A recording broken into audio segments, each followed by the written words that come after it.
Questa voglia di volare di Léon, Marc lo ascoltava con la solita espressione attenta e divertita. Sto dicendo sul serio, fatto da voi, con un vostro aeroplano sarebbe tutta un'altra cosa. Ho letto che 100 anni fa Junkers volava in tutta Europa e a Venezia, anzi all'aeroporto del Lido di Venezia, esisteva una compagnia che si chiamava Transadriatica, che da lì trasportava passeggeri in tutta Europa. Pensa, da partire da qua e trovarti a Venezia sotto le ali. Il ragazzo è visibilmente preso da questo sogno e vedendo Marc impassibile rincara la dose. Ti immagini esposto lì un vostro gioiello, dove tantissimi piloti arrivando lì lo ammirano? Mica è un aereo qualsiasi, è un Junkers, caspita. L'inconfondibile aereo, come l'hai chiamato tu, tornerebbe ad essere un mito, anche lì come è stato nel passato. Capisco il tuo entusiasmo e non dico che non sia una buona idea, ma sicuramente comporterebbe dei costi e delle complessità che in questo momento nessuno di noi in azienda ha tempo di seguire e riuscirebbe a farsi in carico. Stiamo crescendo con gli ordinativi, se penso al solo mercato americano siamo contenti, ma questo comporta un notevole impegno e assorbimento di tempo e risorse economiche. Così si susseguono le stagioni e Léon è sempre più addentro nel suo lavoro e sicuro dei risultati che iniziano a manifestarsi. Ma in effetti quell'idea di Léon non molla Marc, anzi si fa strada in lui. A casa Léon sa di non poter contare su una condivisione di questo suo progetto. A stento, trattenuto, ma col nonno, si spinge oltre nel confidargli la sua idea, divenuta chiodo fisso, di andare a Venezia volando. Allora, letto questo bel libro, Il leone alato, presento subito la graditissima ospite, la dottoressa Luana Teso, presidente. Si presenti, Luana Teso. Buongiorno Mirella, grazie dell'invito. Sono Luana Teso, sono presidente del gruppo Confapi Donne Treviso. Parliamo di donne. Queste donne, sì, stiamo leggendo un libro di uomini, della creatività, ma io sono convinta che noi abbiamo una creatività incredibile, soprattutto per quanto riguarda l'economia. Riusciamo sempre a far quadrare i conti, tantissimo, con pochi soldi. Io ho famiglie che con 600-700 euro mandano avanti una famiglia di 3-4 figli, persone, perché veramente i conti li sappiamo fare, ma più che i conti è l'organizzazione che abbiamo innata. Riusciamo a organizzarci anche con 1000 impegni, riusciamo anche a trovare a volte del tempo per noi. Cos'è l'organizzazione per la Confapi Donne, Presidente Teso? L'organizzazione è l'altro elemento importante del gruppo donne, insieme alla rete. Perché noi donne siamo capacissime di fare tante cose, ma a volte abbiamo bisogno anche di qualcuno che ci sostenga e abbiamo bisogno anche di vedere riconosciuto lo sforzo che facciamo. Perché è vero, molte donne si trovano, soprattutto in questo periodo, a dover affrontare problemi enormi a livello economico, per far quadrare i conti della famiglia, per riuscire a pagare il mutuo, per riuscire a non far mancare nulla ai figli, eccetera. Però ci riusciamo, in qualche modo ci si riesce sempre e a volte si pensa che l'imprenditrice in quanto tale sia facilitata. Non è così, perché l'imprenditrice ha anche tantissimi obblighi e responsabilità, perché comunque deve trovare lavoro per le persone che sono con lei e soprattutto deve cercare di far quadrare a maggior ragione dei conti che non sono solo quelli familiari, ma sono anche quelli lavorativi. E come mai questa donna, nonostante sia proprio l'espressione più grande che abbiamo di organizzazione, di operosità, basta vedere anche nel mondo del volontariato, la maggioranza sono donne, sì, donne anche con tanti problemi, ecco, non riesce a salire la scala, arriva sempre a metà e poi deve ricominciare, perché qualcuno la butta sempre giù. Basta vedere che ancora nel 2026 questa donna è pagata diversamente dall'uomo, nonostante faccia lo stesso lavoro. Ecco, la Confapi Donne in questo momento cosa vuole fare per far capire l'importanza dello stipendio adeguato a quello dell'uomo? Cioè, qual è questa storia? Lei ha toccato un tema, quello del gender gap salariale, che per noi è fondamentale. Soprattutto lo è non solo nello stipendio, lo è nell'accessibilità ai mutui, lo è nell'accessibilità ad avere dei finanziamenti che molto spesso alle donne sono preclusi. Mi consenta, forse perché in determinati ruoli ci sono ancora gli uomini che devono erogare, che devono aiutare e sono difficili da accettare. Per cui è vero, molte donne sono bloccate anche nella carriera, bloccate anche nella possibilità di avere dei ruoli apicali. Perché? Perché si pensa che la donna diventerà madre, quindi riserverà meno spazio al lavoro, avrà problemi nella gestione familiare e quindi dovrà prendersi del Scusi, tempo. Presidente, ma anche l'uomo diventerà padre? Sì, però lei lo sa che soprattutto i congedi parentali da parte dell'uomo in Italia non sono assolutamente quasi mai presi, c'è una grandissima maggioranza di uomini che ancora non considera di prendere il congedo parentale, che la nostra legge prevede peraltro. E permetterebbe di fare spirare questa donna? Assolutamente, permetterebbe soprattutto nei primi mesi di vita del bambino, soprattutto quando ci sono veramente delle difficoltà anche a livello psicologico, nella gestione, nel cambio totale di vita, in tutto quello che è la nuova avventura della maternità.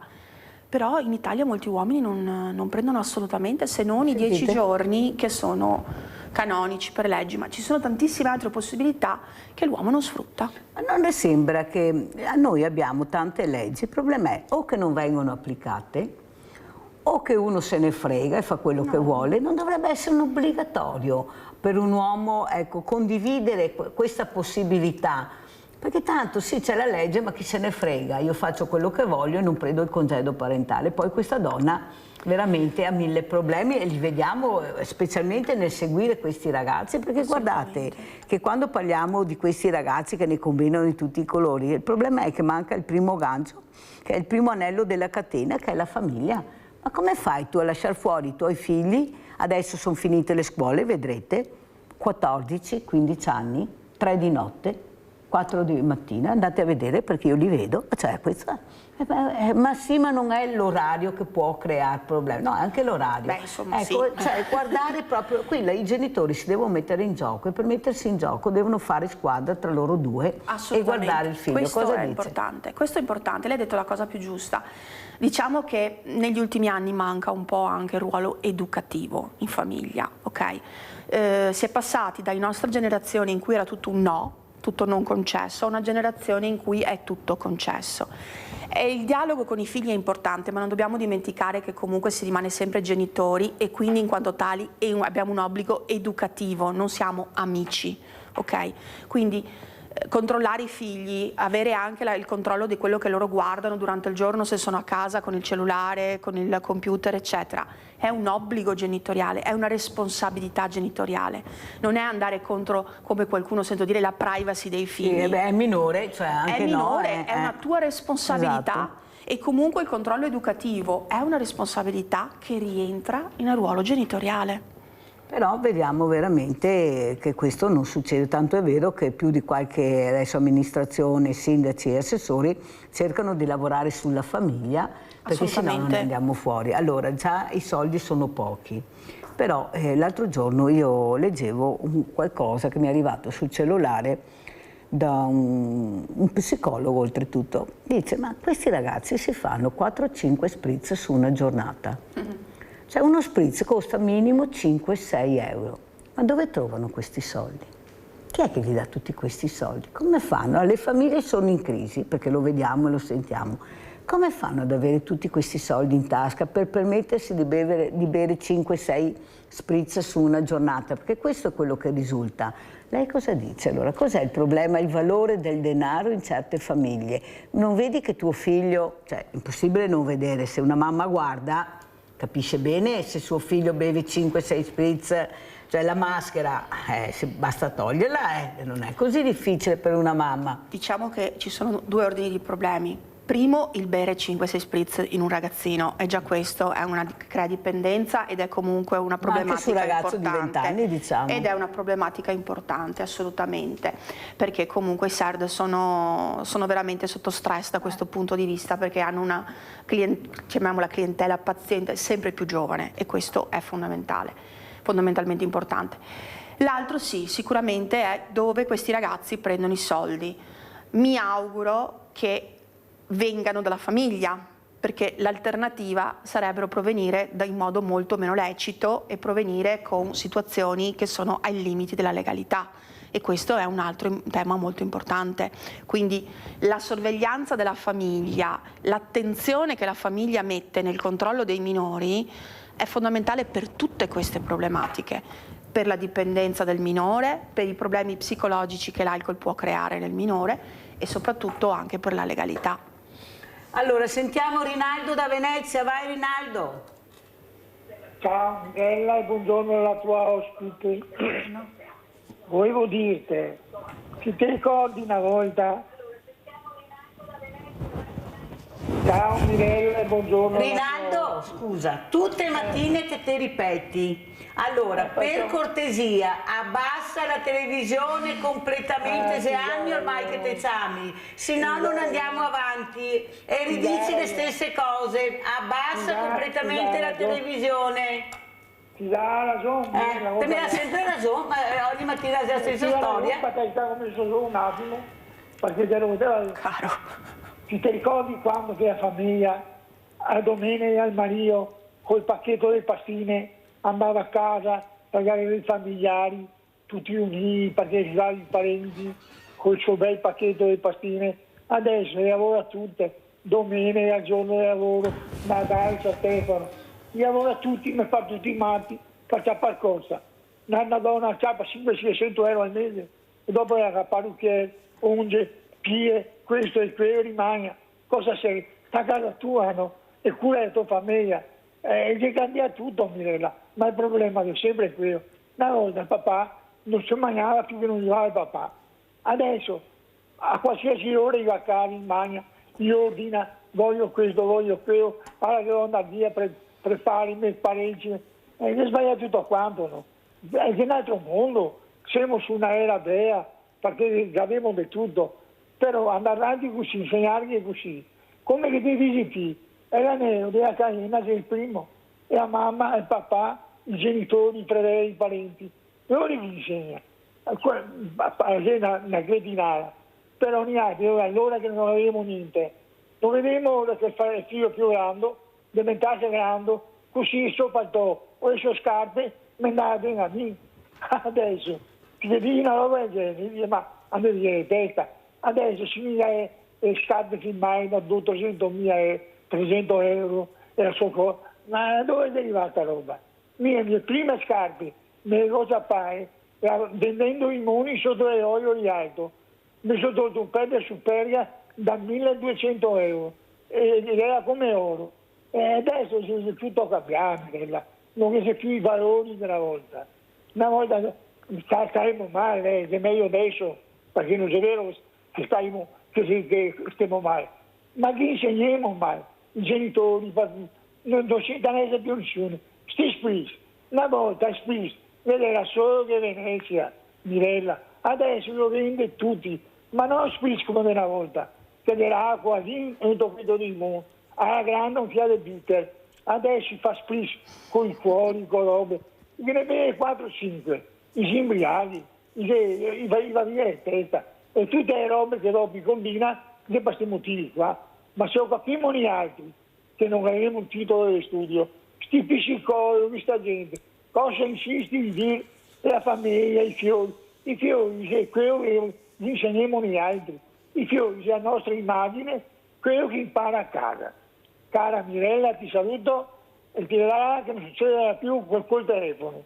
Ciao Mirella, buongiorno a tutti. Speraria, dai, fa il bravo, grazie Rinaldo. Allora andiamo a vedere anche questo servizio a Venezia con FAPI, giovani e imprese. Oggi il tasso di disoccupazione in Italia dei giovani tra i 15 e i 25 anni si attesta al 19%. È uno dei minimi storici delle nostre serie storiche italiane, ma rimane uno dei livelli di disoccupazione giovanili più alti d'Europa. È quindi necessario per rafforzare il nostro sistema manifatturiero, per affrontare le sfide del futuro, riuscire a coinvolgere di più i giovani nel mondo del lavoro, riuscire ad attrarre le eccellenze dei giovani nel nostro sistema produttivo. È questo l'obiettivo della 2 giorni di studio, confronto e aggiornamento svoltasi nella scuola Don Bosco di San Donà di Piave con studenti e studentesse del settore elettrico, energetico, informatico, meccanico e legato all'automotive. Imprese e lavoratori si sono sono confrontati sulle migliori strategie di avvicinamento reciproco grazie al progetto di Apindustria Servizi insieme a Confapi Venezia e i Salesiani Don Bosco. Il centro di formazione professionale dei Salesiani favorisce l'incontro tra imprese, aziende e giovani. Lo fa in una maniera strutturata ma informale per il tramite dei corner dove ciascuna azienda mostra ai giovani, che sono un elemento chiave per il lavoro e il sistema manifatturiero del futuro, ciascuna azienda mostra quello che fa e come è il luogo di lavoro, proprio per appassionare i giovani anche al nostro sistema di imprese territoriale. Ai vari eventi organizzati hanno partecipato circa 120 studenti per 5 indirizzi di studio curriculare. Le aziende totali coinvolte sono state invece 35. È una delle cose più belle che possiamo fare, investire nei nostri ragazzi, investire nelle nostre scuole e spiegare agli studenti che il loro futuro è a portata di mano, che il futuro è una loro scelta e che la possibilità che hanno oggi, molto più diffusa di quella che avevamo noi, perché oggi sono pochi i ragazzi, di scegliere il loro lavoro e di puntare su un futuro che sia veramente qualificante, è veramente un passo che le amministrazioni non possono perdere. Vogliamo che i ragazzi siano felici di dove vivano e che non siano costretti ad andarsene. Diamo loro gli strumenti necessari per entrare nel mondo del lavoro ed essere veramente felici al mattino quando ci si alza per andare a lavorare.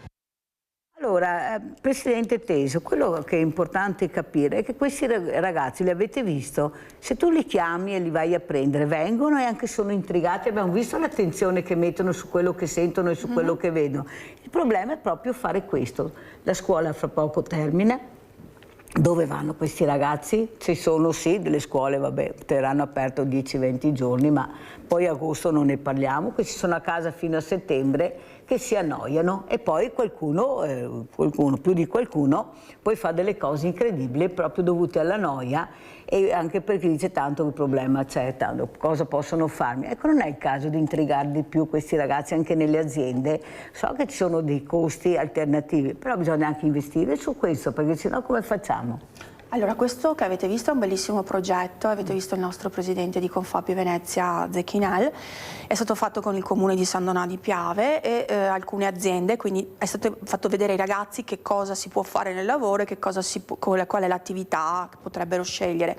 Il problema è un problema di sicurezza, prima di tutto, perché quando si porta un ragazzo in un'azienda bisogna anche essere sicuri che l'ambiente sia idoneo. È un problema, come dice lei, trovare qualcosa da fare a questi ragazzi per tutta l'estate. Molte scuole creano 15-20 giorni di alternanza scuola-lavoro e quindi già questo è un buon passaggio, ma indubbiamente il mondo dell'impresa e il mondo della scuola sono ancora due mondi distinti e separati. Sta anche a noi, non solo alle scuole, con questo tipo di progetti cercare di coinvolgere più giovani possibile. Molti dei nostri professionisti vanno anche nelle scuole, sono ospiti di alcuni istituti professionali e fanno le mattine, fanno alcune ore di formazione spiegando anche che cos'è il nostro lavoro, perché non dimentichiamoci che molte volte bisogna anche conoscere realmente quello che poi l'imprenditore fa e quello che viene svolto in un'azienda. E quindi è bello quando abbiamo questo tipo di possibilità, perché i ragazzi ci fanno tantissime domande, perché sono molto interessati e perché veramente è un modo anche per noi di capire alcune cose e capire anche quali sono le loro necessità, i loro bisogni. E qual è il ruolo della donna? Ecco, questa Confapi Donne che deve mettersi in prima linea, deve veramente cercare di capire, perché queste donne poi hanno famiglia, hanno figli e vedono anche loro i problemi che ci sono, però mi sembra che l'attenzione sia rivolta più in generale su, invece che pratica questi ragazzi, su molta teoria, ecco, su tavoli che alla fine poi questi ragazzi ascoltano, ma non sono protagonisti, mentre nelle aziende diventerebbero protagonisti. Ecco qua anche il ruolo della donna, visto che sa organizzare, di cercare di inserirli nelle aziende, perché abbiamo bisogno veramente di lavoratori. Abbiamo bisogno che imparino i lavori perché non li sanno. Tanta teoria, ma come pratica e manualità zero. Solo se riesce a entrare nelle aziende ed essere accompagnato, forse riesce a muovere ste mani e imparare un lavoro, come si faceva una volta. D'altra dall'altra parte, si faceva così e si andava a scuola, sì, ma dopo si andava anche a imparare veramente lavorando. Prego. Allora, le nostre donne, le nostre professioniste di Confapi sono molto impegnate in questo tema, tant'è che proprio giovedì prossimo, l'11, avremo un evento a Villa Pace a Preganziol su questa tematica, sull'insegnare anche di economia. Allora, spieghiamo bene l'evento perché è importante. Dove e a che ora? Allora, sarà giovedì 11 giugno a Villa Pace a Preganziol dalle 16:30. Di 6 diciamo così, relatori, 5 sono donne del gruppo Confapi Donne. Perché? Perché noi donne abbiamo anche la capacità e la pazienza a volte di spiegare, no? Lo facciamo proprio come fosse una cosa che per noi è scontata ma per gli altri non lo è, e quindi abbiamo anche la pazienza e la volontà di ascoltare, ma soprattutto di informare. Questo è un evento che nasce in collaborazione con il gruppo Giovani Imprenditori, quindi Confapi Giovani. Perché? Perché questi giovani che si mettono nel mondo dell'impresa o che subentrano a un genitore magari, no? Spesso si trovano soli, spesso non sanno come affrontare determinate tematiche, ma lo vediamo anche noi nel nostro gruppo Giovani. Ci è stato proprio richiesto di fare questo incontro per poter affrontare queste tematiche, e le nostre donne sono attivamente impegnate in questo. Quindi cosa dicono queste donne quando vi trovate, quando vi confrontate? Cos'è i problemi veramente che percepiscono che vorrebbero risolvere? Qual è quello che fa più paura a queste donne? Allora, ci sono varie tematiche. In primis il rientro dalla maternità, perché lì nascono tantissimi sensi di colpa sul dover scegliere il lavoro piuttosto che la famiglia, sulle problematiche di caregiver, perché molto spesso le donne si fanno cura dei genitori anziani, si fanno cura di tutte quelle problematiche che ci sono all'interno della famiglia, e poi in ambito finanziario l'accesso ai finanziamenti e ai mutui, che molto spesso per le donne diventano veramente un problema quasi insormontabile. È veramente un problema, il problema dei caregiver che anche la Regione cerca di risolvere. Andiamo a vedere questo servizio per far capire l'importanza, ecco, di questa presa di posizione del nuovo Presidente della Regione Alberto Stefani per quanto riguarda i caregiver. Andiamo a vedere e poi lo commentiamo.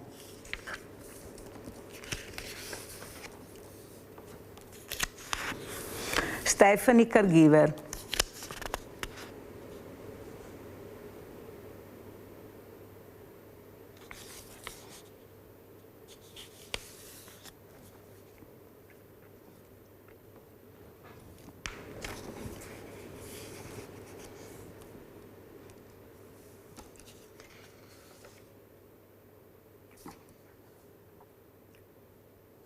Allora, andiamo a vedere, intanto che troviamo questo servizio, andiamo a vederne un altro, questo figlio che maltratta i genitori.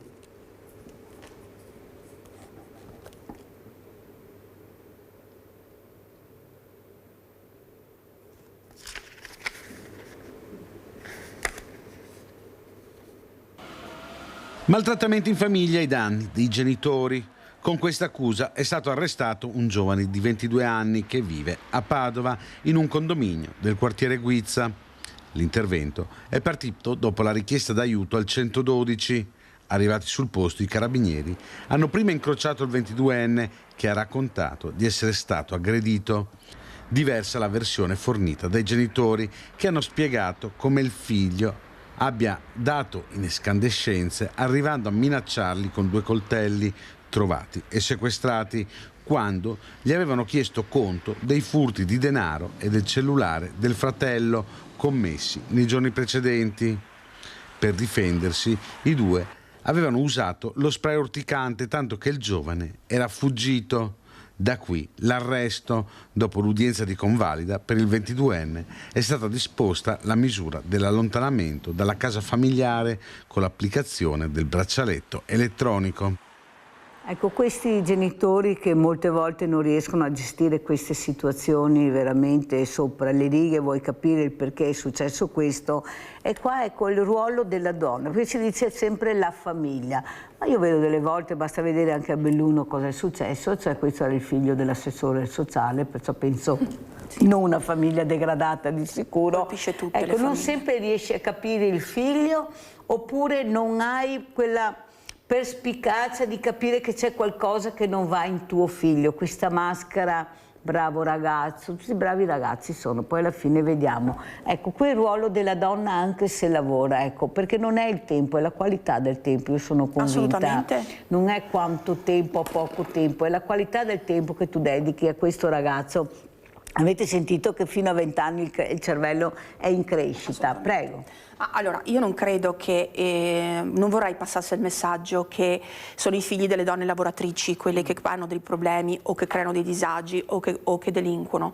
I figli sono, a prescindere dal lavoro della mamma, i figli possono delinquere, i figli possono avere dei disagi psicologici, i figli possono comportarsi in un determinato modo.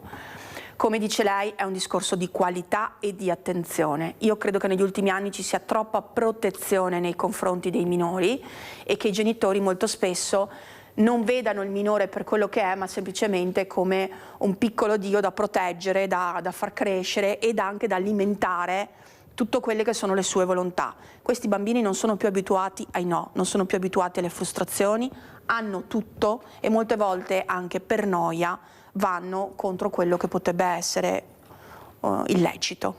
Ma non è che ci siano anche delle donne che fanno dei lavori usuranti, ma nel vero senso della parola, e che quando arrivano a casa sono talmente sfinite e stressate che non ce la fanno? Perché il lavoro usurante, bisogna capire qualcuno cosa intende per lavoro usurante. Sì. Ecco, io veramente mi domando se qualcuno ha capito cosa vuol dire essere dietro il banco di un supermercato, magari. Io dalla credo che i nuovi... mattina alla sera magari sugli insaccati, o sul reparto macelleria. Io le vedo queste donne. Assolutamente. Al freddo, che devono entrare e uscire da questi frigoriferi congelati, alzare queste pezze enormi di formaggi, di salumi. Cioè, veramente là devi essere sempre pronto, sempre sorridente. Cioè, alla fine queste qua, quando arrivano a casa, ma ho citato questo lavoro per non citarne altri, ma guardate che è veramente faticoso. Cioè, lavoro usurante, ad esempio, per le donne, la Confapi cosa intende? Perché veramente bisognerà anche parlarne di questo, Il lavoro usurante io credo che oggigiorno sia tutti quei lavori che ti portano ad avere il contatto diretto con il pubblico, perché non è facile rispondere alle persone, perché non è facile essere sempre disponibili al dialogo e quindi tutti quei lavori nei quali tu ti trovi a contatto con le persone, con le esigenze delle persone che magari non sempre sono ben educate e sono gentili, diventano dei lavori usuranti. Sicuramente la donna quando va a casa dopo 8 ore a contatto con il pubblico è stressata e avrebbe voglia di chiudersi, di stare a riposo. Abbiamo anche quello che fa anche la fatica fisica, ma c'è una fatica fisica e una fatica mentale. Un conto è parlare e anche lavorare. Assolutamente. Il problema qual è? Che dalla fatica fisica ti riprendi più facilmente che non dalla fatica mentale, perché nella fatica mentale hai bisogno di avere uno spazio per sbloccare e per riuscire a stare meglio e spesso non ce l'hai perché poi quando arrivi a casa devi comunque occuparti di tutto quello che è le responsabilità familiari, no? Ci sono donne più o meno fortunate che magari anche hanno un aiuto a casa e donne che magari invece si devono arrangiare quando rientrano.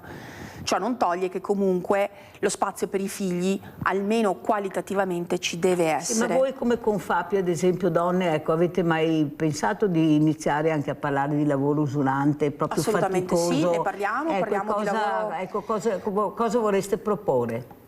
Ma allora, le proposte sono tante, bisognerebbe cominciare prima di tutto a pensare che le domeniche sono sacre, bisognerebbe cominciare a pensare che ci devono essere degli spazi dedicati alla famiglia, ma soprattutto queste donne devono essere anche aiutate, perché noi pensiamo al fatto che, come dice lei, quando la scuola finisce, questi figli dove li mettiamo se non abbiamo la fortuna di avere dei nonni, se non abbiamo qualche guest a livello parrocchiale. O il marito che fa il padre. O il marito che fa il padre, però comunque anche il marito deve andare a lavorare, quindi alla fine sono 3 mesi in cui le donne devono riuscire a gestire questi figli e non è una cosa facile. Non è una cosa facile perché anche se tu vuoi mandarli, che ne so, ad un corso in piscina piuttosto che altra cosa, sono soldi, perché sono soldi che settimanalmente devi sborsare e se hai un figlio, se cominci a averne 2 diventa difficile perché praticamente lavori per pagare i guest, per pagare i vari corsi estivi e per pagare tutti i centri estivi. Però i comuni a certe volte vengono anche in aiuto perché veramente danno un contributo per fare questo, ma molti comuni lo fanno. Il problema è capire il ruolo della famiglia, perché io con lei vorrei proprio parlare del ruolo della famiglia femminile in questo momento molto difficile, stipendi bassi, lavoro tanto, problemi veramente per se stesse poco, molto poco, poi che ne pagano le conseguenze sono i figli. E soprattutto investire nella donna, ci sono fabbriche che hanno asili, che hanno palestre, hanno investito su questo, altri invece non ci sentono. Non è il caso veramente di unire le forze e capire che bisognerà pure intervenire se vogliamo trovare meno ragazzi per strada che si annoiano, di dare un ruolo fondamentale anche a questa donna che è mamma soprattutto? Sì, ecco, il problema qual è? Che le aziende a cui lei fa riferimento sono poche, sono aziende molto grandi, ma soprattutto accolgono minori in tenera età, quindi sostituiscono il nido, sostituiscono la materna, sostituiscono quello che può essere un evento ricreativo della primaria. Il problema maggiore ce l'abbiamo nella gestione degli adolescenti, quindi nella fascia d'età che finisce con la scuola primaria e si mette nella scuola secondaria o negli istituti professionali, perché sono quelli i ragazzi che rimangono per strada, i piccoli diventano più gestibili e ora come ora lo spazio che si riesce a trovare nelle aziende è per la fascia minore. Ecco, la fascia minore però bisognerà pure intervenire perché sennò queste mele stanno marcendo tutto l'albero e prima che marcisca l'albero bisogna assolutamente intervenire. Allora andiamo a vedere anche stracci Caritas al matrimonio, andiamo a Udine, vediamo cos'è sto servizio. La situazione critica con annesse polemiche dei residenti era rapidamente corsa sui social. L'ennesima denuncia che abbiamo raccolto per le condizioni di incuria totale in cui versa la zona di raccolta indumenti della parrocchia San Marco in piazzale Chiavris. Sono un pugno nell'occhio. Accumulo di indumenti e bagnati dalle piogge, messi stesi ad asciugare praticamente con la rapida degenerazione in un cumulo di immondizie. Cartoni della pizza, contenitori, dentifrici usati, scatole di biscotti vuoti sono solo alcuni dei prodotti che si possono trovare. I rifiuti prendono il posto dei vestiti, un'immagine che non piace ovviamente a chi passa da quelle parti e che diventa paradossale all'uscita degli ospiti di un matrimonio nella chiesa retrostante. Vestiti eleganti e pomposi con l'incuria non vanno di certo a braccetto, ce lo dice direttamente un'invitata. È una vergogna, anche perché io capisco che in pratica c'è qualcuno che avrà anche bisogno di questi vestiti, ma il fatto che vengano usati in questa maniera e poi abbandonati sotto le intemperie e scaraventati per terra, hanno fatto lo stenditoio come se dovessero mettere ad asciugare l'abbigliamento. No, allora qualcuno deve provvedere. La situazione la conosce bene anche il consigliere comunale Alessandro Vigna, che vive da quelle parti. Questa la sua proposta per risolvere la problematica. Volevo dire qualcosa sul disordine fuori dalla chiesa di San Marco, che è praticamente sotto casa mia.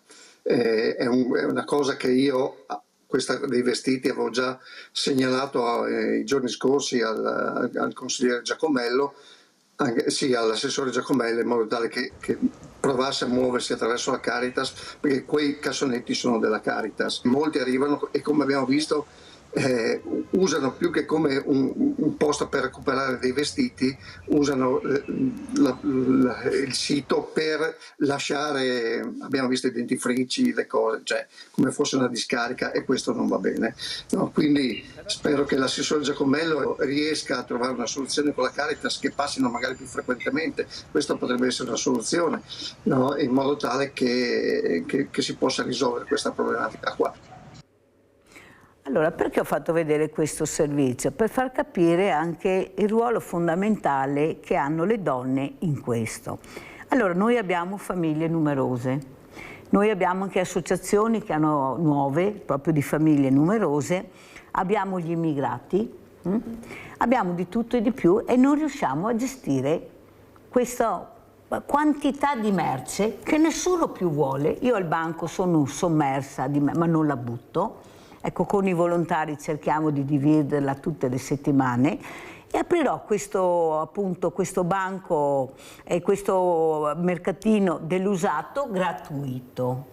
Qualcuno mi ha detto: guarda che se è gratuito, ecco, poi possono creare problemi, nel senso che non danno valore alla merce che tu regali e poi questa merce chissà dove va a finire. Intanto io la regalo, punto.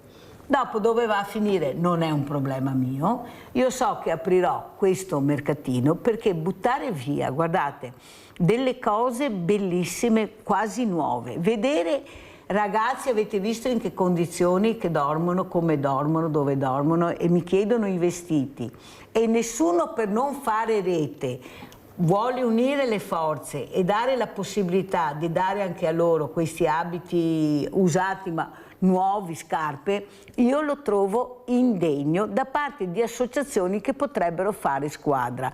Ecco, non vuoi più l'abbigliamento? Perfetto, però allora vai al banco alimentare in provincia al martedì, penso di farlo il martedì, adesso vediamo, giovedì ho la riunione del direttivo, e vai a prendere gratuitamente le cose che ti servono. Naturalmente ci saranno i volontari che seguono il tutto, perciò confusione anche no, non è mai successo. Però bisogna unire le forze, il problema è questo, nessuno vuole unire le forze, arrangiati, è un problema tuo, non è un problema mio. Anche qua le associazioni non dovrebbero fare più squadra, ecco, vedere qual è il problema e cercare se uno ha bisogno di aiutarsi tra di loro, perché se ognuno va dalla propria parte noi poi ci troviamo in queste condizioni dopo. La gente è maleducata perché tanto butta là, qual è il problema? Scarico, avete visto? Scarico, butto, perché siamo così noi, non tutti, ma siamo così. Anch'io trovo fuori del banco, nonostante un cartello così, vietato deporre materiale quando il banco è chiuso, ma chi se ne frega, lo butto là e via.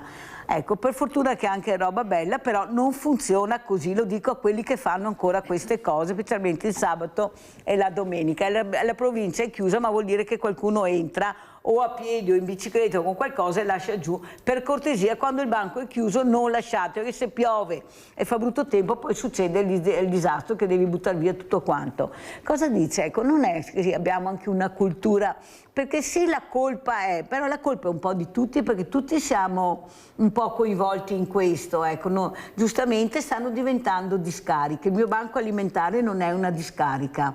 Quando arriva la roba io vado a vedere cosa arriva con i volontari, sono io, sono loro, e si prende solo le cose che servono, non quello che tu pensi di dare, quello che serve. Prego, anche qua l'associazione ha un ruolo importante, anche la Confapi. Allora, il servizio che abbiamo visto è una cosa veramente scandalosa, ma proprio uno spreco, è uno sprezzo di quello che può essere per molte persone il bisogno di avere dei vestiti, e quindi veramente una cosa brutta. Dunque, noi stiamo cercando, le dico la verità, abbiamo anche in atto un progetto, sempre con il comune di San Donà, in cui ci siamo trovate tra donne di più associazioni, quindi noi, Confindustria, altri tipi di associazione, e cerchiamo di portare avanti dei progetti. Perché se noi rimaniamo fermi nella nostra associazione siamo limitati a tutti quelli che sono i nostri iscritti, ma se ci uniamo tra varie associazioni diventiamo veramente una voce importante. Noi lo stiamo facendo per la discriminazione di genere ed è un progetto che porteremo avanti, magari le prossime volte gliene parlerò. Stiamo lavorando... parlare, abbiamo ancora mezz'ora, possiamo parlarne anche questa mattina. E stiamo portando avanti un bellissimo progetto insieme anche all'assessore Roma con il centro antiviolenza La Magnolia, che si chiamerà Borsa Rossa, in cui sarà una cosa molto importante per tutte le donne che subiscono violenza. Quindi noi collaboriamo con tante associazioni e stiamo cercando di fare rete, perché era quello che dicevamo all'inizio, la rete è la cosa più importante. Pubblicità.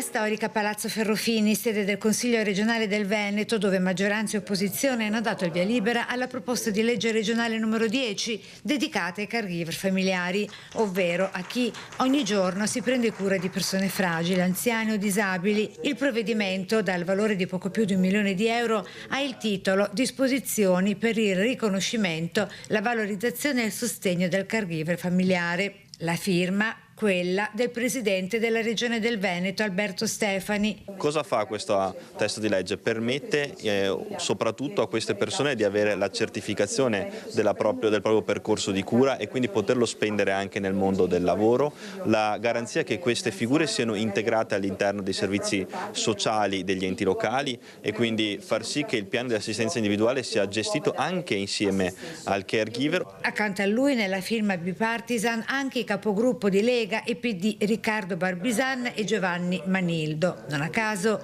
questa proposta di legge è già stata ribattezzata legge Stefanildo. Moltissima soddisfazione perché abbiamo una politica che al di là delle contrapposizioni e giustamente delle diversi modi di vedere la società sulle cose serie si unisce e cerca di dare delle risposte importanti per i cittadini. Una legge sui caregiver è fondamentale e dà delle risposte in modo vero a molti cittadini veneti. Secondo uno studio della CISL su dati Istat 2019 in Veneto sarebbero circa 600.000 caregiver, quasi la metà avrebbe registrato un peggioramento della propria salute fisica e mentale a causa del carico assistenziale. Il presidente Stefani ha sottolineato inoltre come la regione intende investire ulteriormente su formazione, sostegno e tutela di chi assiste quotidianamente un familiare. Significa fare l'interesse dei veneti. Io ci tengo a fare l'interesse dei veneti, ho firmato questa proposta di legge, l'ho fortemente voluta, potevamo fare un DDL di giunta, intestarci i meriti, dire che eravamo stati bravi solo noi. Ho preferito fare un'altra strada e credo che questa sia la strada che i veneti vogliono da noi e che vogliono da me. Vediamo Iole cosa dirà, cosa riuscirà ad avere dopo tanti anni di battaglia. Adesso la sta seguendo l'avvocato Pavanetto, che ringrazio, lo studio Pavanetto, perché se ci sono delle leggi che prevedono questi aiuti che devono arrivare, questi aiuti devono arrivare. Non può essere che questa mamma che quasi sempre si muove in sedia a rotelle perché ormai la schiena non tiene più, con questo ragazzo vegetale o che vegeta da 40 anni nel letto, Romano, che salutiamo, riesca ad avere l'aiuto, perché è fondamentale, non c'è niente da fare. Cosa ne pensa, Presidente? Sicuramente questa è una legge importante e sicuramente va un plauso anche al nostro governatore Stefani, soprattutto perché si sta dimostrando veramente una persona che sta cercando di trovare delle soluzioni e non si ferma al ruolo politico, e questo sinceramente le fa un grande onore a mio avviso. È una cosa importante perché molto spesso e troppo a lungo le famiglie sono state rimaste sole, si sono dovute trovare a fronteggiare delle situazioni veramente gravi, veramente pesanti, da sole, con pochissime risorse e soprattutto con pochissima comprensione da parte delle istituzioni. Spero vivamente che tutto quello che questo nuovo Presidente sta facendo dia e porti i suoi frutti anche per queste famiglie. Allora andiamo a vedere anche il servizio di Gino Cecchettin e il codice rosso. Andiamo a sentire.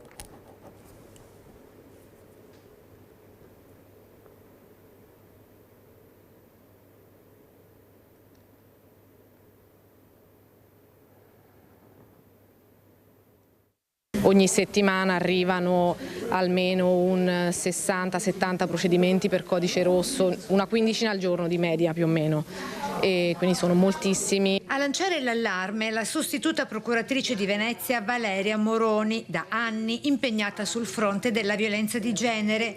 Il quadro che emerge dagli uffici giudiziari veneziani è quello di un fenomeno che non accenna a diminuire e che continua a colpire donne di ogni età ed estrazione sociale. Io penso che sia importante chiedere aiuto se si comprende che c'è qualcosa che non va o che comunque la situazione crea dei problemi. L'importante è rivolgersi a qualcuno, magari anche a un'amica, magari alla scuola nel caso di un bambino, perché spesso poi chi veicola la notizie di reato sono appunto gli insegnanti, perché magari vedono dei segni sul bambino, oppure un'amica che sa che una vicina è stata maltrattata perché sente le urla e la vede con dei segni. Vicende che troppo spesso restano nascoste fino a quando la situazione non precipita.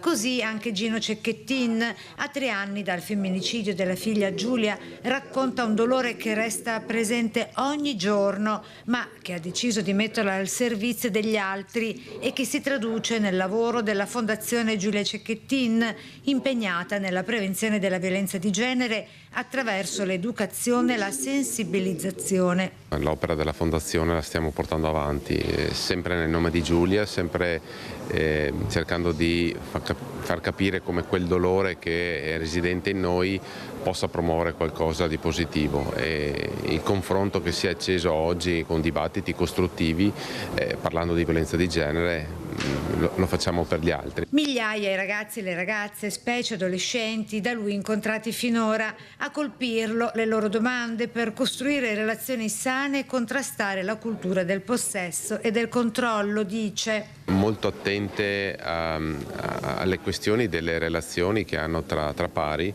e in particolar modo le domande dei più giovani che sembrano essere molto profonde. Io ricordo sempre una domanda di una ragazza di terza media che ha detto: l'amore ti fa fare cose strane, e come possiamo noi capire quando quelle cose lì non sono strane, sono lecite, sono giuste?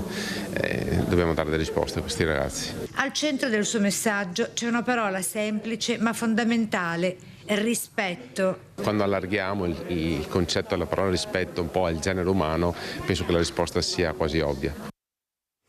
Allora Presidente, so che anche voi state organizzando, anche cercando di portare avanti dei progetti molto importanti per aiutare queste donne vittime di violenza. Ecco, come commenta questo servizio? Ma allora, è molto semplice oggettivamente dire bisogna parlarne con le amiche, bisogna parlarne con dei conoscenti, bisogna parlare. La donna che si trova in quella situazione è veramente in un grave disagio e fa fatica a parlarne. Non deve parlarne con le amiche o con i familiari, deve denunciare, però sappiamo perfettamente che ci sono delle situazioni molto difficili.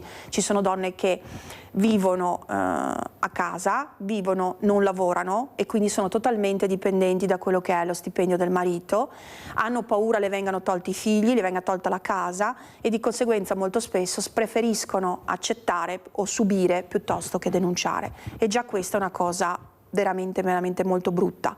Altra situazione è quella delle ragazzine giovani. Io ho sentito una ragazzina che con il fidanzatino le ha proibito di andare in gita perché non poteva controllarla, e lei questo l'ha ritenuto un atto d'amore. Non è un atto d'amore, è una mancanza di rispetto, è una violazione della nostra libertà. Le ragazze devono capire che amore e rispetto sono due cose che devono andare di pari passo. Non è assolutamente rispetto che una persona ti controlli il cellulare, non è assolutamente rispetto che un ragazzo ti dica come vestirti, quando uscire con le tue amiche e che cosa fare. Questo non è assolutamente rispetto, ma soprattutto non è amore. Sì, ma il ruolo allora della figura femminile all'interno della famiglia, che è la madre, allora qual è? Allora io non mi confido con la mamma, mi confido con l'amica, però c'è qualcosa che non va. Vedrai che questa ragazza ha subito un cambiamento da quando è assieme a questo ragazzo, che non è più quello che era prima, perché si cambia, non c'è niente da fare. Assolutamente. Ecco, sei nervosa, sei molto irritabile. È possibile che questa donna non riesca a capire quando il figlio o la figlia ha bisogno di aiuto, anche se non parla? Non è sempre facile perché molte volte io lavoro con gli adolescenti tendono a trincerarsi dietro il loro muro e a dirti va tutto bene, non c'è niente, cosa vuoi capire, tu sei un Matusa, tu non sai, io ho i miei problemi, eccetera. Quindi non possiamo dare sempre la colpa alle donne. Sicuramente diamo la colpa ad una cultura moderna che veramente a volte manca totalmente di rispetto. Ma il rispetto è fondamentale, viene fuori dalla famiglia il rispetto, perché se tuo figlio già ti aggredisce quando tu gli chiedi c'è qualcosa che non va... Come potrà trattare una donna? Già là il problema, che capisci che c'è un problema e devi affrontarlo, e devi chiamare il tuo marito, il tuo compagno e dire guarda che qui c'è un problema in famiglia, cosa che non si fa molte volte perché è più facile girarsi dall'altra parte e il problema continua. O pensare che è una fase, o pensare che è giovane, o pensare che maturerà, che crescerà, e queste sono tutte quelle scusanti che purtroppo danneggiano quelli che sono i futuri uomini e le future donne della nostra società.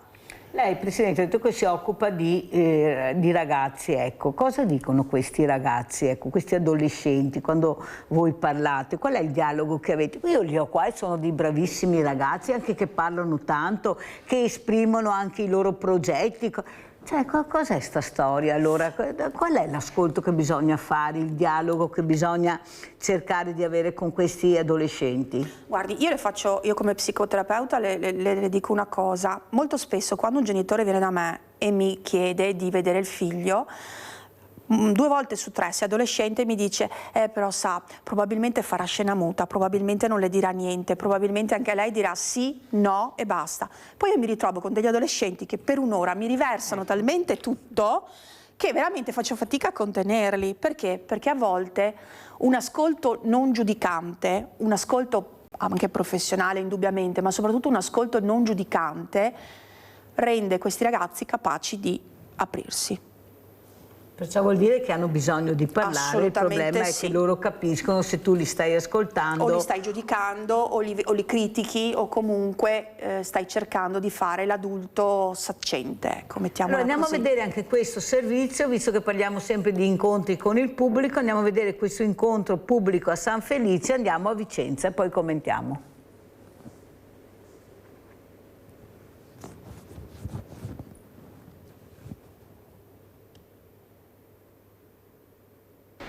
Al grido di Salviamo San Felice, il Comitato di Cittadini ha convocato per l'8 giugno alle 20:30 un'assemblea pubblica per illustrare e discutere, spiegano gli organizzatori, le modifiche alla viabilità su Corso San Felice e in altre aree che sono in attesa del passaggio del BRT. Dai parcheggi al doppio senso ai timori che i commercianti del quartiere alle porte del centro mettono in luce. Noi siamo il presidio di questa zona. Questa zona conta in un tratto di 340 metri, 60 vetrine. È un presidio importantissimo, sia commerciale, un grande centro commerciale all'aperto, naturale. Quindi mettere in difficoltà una zona che già ha i suoi equilibri sicuramente porterà un impatto di vario tipo, che possiamo pensare anche relativo al degrado che già la zona limitrofa sta subendo. Noi speriamo di essere la continuazione di Corso Palladio, quindi la porta entrata da Verona, importantissima già da secoli, e chiaramente pensare di ridurla a una strada di scorrimento veloce con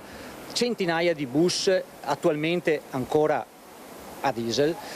Sicuramente questa non è una visione per un futuro che forse dovrebbe essere di un quartiere che si avvicina più a Corso Palladio. Presidente, non è il caso di capire che forse sarebbe utile iniziare a fare delle riunioni nelle piazze con i cittadini? Io sono convinta che parteciperebbero molto volentieri per spiegare e discutere assieme i problemi che tu vivi nel tuo territorio, che può essere un problema che non riguarda solo la donna o l'uomo, ma riguarda la famiglia, la società, che è la comunità. Ecco, perché questi luoghi chiusi, avete visto i servizi, sono pochissime volte, vedi proprio il pienone. Giovani pochissimi, avete visto i servizi, anche di Cecchettin, giovani non c'erano, quasi tutti diversamente giovani. Sembra che forse l'Agorà dovrebbe essere come una volta più diretto al pubblico all'aperto per discutere dei problemi, chissà che non possa nascere anche qualcosa di importante. Sì, potrebbe essere un'idea. Sto pensando anche all'idea appunto del nostro presidente di regione di coinvolgere gli anziani, di creare un po' il quartiere, di creare la sorveglianza di quartiere per le persone anziane, ma anche per i bisogni delle famiglie. Indubbiamente nella nostra società moderna questo manca, mentre una società di qualche decennio fa, più di qualche decennio fa, i famosi cortili erano dove queste donne, esatto, ma se lei pensa, facevano il controllo del vicinato, è vero. Io mi ricordo quando ero piccola, e parliamo di parecchio tempo fa, che praticamente finita la scuola tutti ci si trovava nella strada, nella nostra stradina, e c'era sempre una mamma che da qualche balcone partiva con le urla o con il richiamo, no? Adesso questa cosa non c'è più, ma non c'è più perché i ragazzini non vanno nemmeno in strada a giocare, sono davanti al computer, davanti alla televisione, con il telefono. O vanno nei parchi a fare disastri. O vanno, esatto, ad associarsi a ragazzini più grandi che magari già li portano in strade poco piacevoli e poco lecite. Come ci saluta, Presidente? Con quale messaggio ci lascia questa mattina?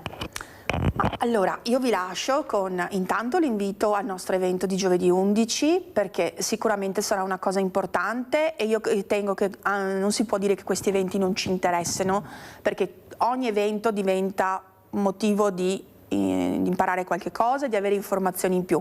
Quindi intanto vi invito per giovedì 11 a Villa Pace a Preganziol.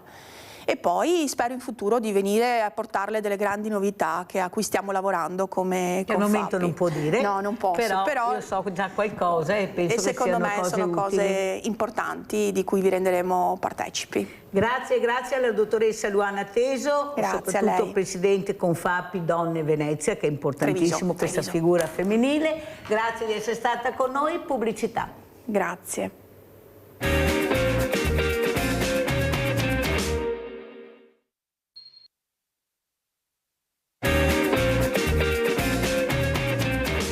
Anziani, il boom nella pedemontana, centenari più che raddoppiati rispetto al periodo pre-Covid e ci sono quasi 10.000 ottantenni in più, persi 18.000 bambini, record di over 65 a Monfumo, Vittorio Veneto e Fregona, mentre a San Zenone, Resana e Loria si va incontro Tredenza. Ne parleremo questa mattina col vicepresidente della Coda Cons responsabile proprio area anziani, Tommaso Todesca. Grazie Presidente Buongiorno di essere qui. Saluto anche l'assessore all'urbanistica di Padova, Andrea Aragona. Grazie anche a lei Assessore di essere qui, mi fa piacere rivederla, così sentiremo questo tram, ecco come siamo presi, cosa vuole dire, l'importanza anche della mobilità per le persone diversamente giovani, che è fondamentale per loro. Allora, sentiamo proprio cosa ci dice Presidente Todesca di quello che ho appena letto e di questo problema che sono i diversamente giovani, quelli che non hanno la fortuna di avere figli oppure un certo parentado che li assiste e li aiuta e li supporta. È una bella espressione per definire delle persone che, anziane, a volte anche molto avanti con l'età, ma che dentro, nel cuore, nell'anima, hanno ancora tutte la sensibilità e le facoltà di noi, mezza età, ma anche dei giovani, perché chiedete a chiunque se anche in età avanzata non si sente un sentimento di interesse per la vita e per la sussistenza, diciamo, quotidiana, normale. L'aspetto dei trasporti sarà sicuramente un elemento importante, ma riguarda la fascia che ha ancora qualche autonomia. In questo momento siamo molto coinvolti soprattutto dalle problematiche invece degli anziani che sono già ospiti nelle case di riposo dove non ci sono abbastanza posti, ma soprattutto dove le condizioni non sono abbastanza chiare per tutti. Per questo apprezzo e lodo il vostro titolo di dare una sveglia ai veneti anche sul discorso dei diritti degli anziani e delle famiglie a cui accedere per poter avere i servizi adeguati che gli spettano. Allora, Assessore Aragona, l'importanza della mobilità, questo tram che attraverserà Padova in lungo e in largo, importantissimo. Ecco, come vede la situazione, soprattutto capire come supportare queste persone che hanno diritto anche loro, quelle che riescono a farlo, giustamente. Io avevo un novantenne l'altro giorno, ipovedente, però lui vorrebbe andare a Venezia a visitare i musei. Avevo anche l'architetto che si occupa di musei dei veneziani e ha detto ben venga. Abbiamo la possibilità di migliorare sempre di più la qualità di questi diversamente giovani, anche magari con qualche patologia, però se c'è un supporto riescono a fare le cose che veramente tutti vorremmo fare ed è molto importante la mobilità. Prego Assessore. Sì, grazie. Ha citato una parola corretta, ha detto magari con qualche patologia, una popolazione che invecchia, ovviamente è una popolazione anche soggetta a delle difficoltà di movimento, magari a dover essere accompagnata con un deambulatore e cose di questo tipo. Per cui rendere il trasporto pubblico accessibile anche da questo punto di vista è uno degli aspetti importanti e uno dei motivi fra i tanti, ma c'è anche questo del fatto perché noi abbiamo deciso di continuare a investire sull'attuale tram, quindi sulla linea che abbiamo già e di andare a implementarla, è anche perché fra le varie possibilità che ha un tram è quello di riuscire a essere accessibile anche a chi ha problemi di ambulazione, chi ha una carrozzina, chi appunto ha un deambulatore, chi fa fatica a camminare, anche chi magari ha dei passeggini con i bambini, ecco, la possibilità di avere un mezzo che ha una fermata completamente nuova, quindi senza barriere architettoniche, e che quando si entra completamente a raso, senza dover salire scalini o tirare giù pedane, ecco, questo è uno dei fattori importanti per cui abbiamo deciso di insistere. Spesso ci si chiede perché non bastava comprare dei bus elettrici. Ce ne sono diversi di motivi, che sono due cose diverse, però uno di questi motivi, fra i tanti motivi, c'è anche questo, che un bus elettrico non darà mai la capacità di comfort che può avere un mezzo tranviario, proprio perché per salire bisogna fare un gradone o comunque bisogna tirare giù una pedana, quindi deve scendere l'autista, eccetera, eccetera. Rende tutto il meno confortevole per chi ha dei problemi di mobilità. Abbiamo Maurizio da Conselve. Ciao Maurizio. Ciao Mirella e buongiorno ai tuoi ospiti. Allora, vorrei parlare col signor Agona, dopo però mi deve dare delle risposte. Allora, signor Agona, io le dico, giusto il discorso del tram, eccetera, tutto quanto, però c'è il però.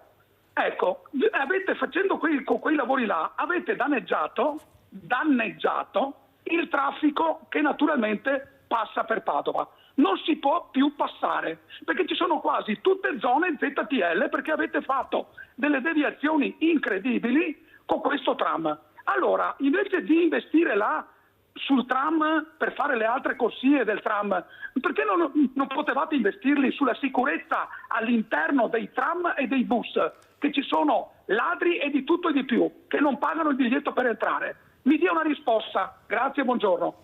Grazie Maurizio, prego Assessore. Ora, sì, la risposta la posso dare e credo di poterla argomentare anche abbastanza. I controlli all'interno dei bus li fa, per quanto riguarda la sicurezza, l'azienda ha tra l'altro assunto dei nuovi controllori, la fanno le forze dell'ordine, che dobbiamo ringraziare, non la fa il comune, la sicurezza pubblica, la fanno le forze dell'ordine, ringraziamo, e sono spesso anche in borghese a bordo dei tram. Tanto colgo anche un attimo un secondo per sfatare il mito che nessuno paga il biglietto. Padova è una delle città in Italia, forse se non la più, fra le prime 5, diciamo, dove si paga di più il biglietto. Noi spesso pensiamo che non vediamo timbrare il biglietto e pensiamo che la gente non abbia il biglietto. Ebbene, i dati dicono che moltissimi hanno l'abbonamento e quindi non lo timbrano, e metà dei biglietti che viene venduta oggi viene venduta in formato elettronico, quindi non si vede timbrare il biglietto.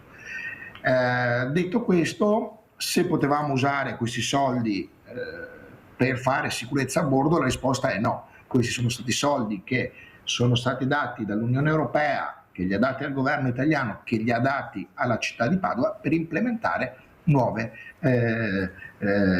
forme di potenziare il trasporto pubblico. Non potevano essere usati per fare altre cose, la sicurezza o qualsiasi altra cosa, non potevano. O facevamo questo o banalmente non ci arrivavano.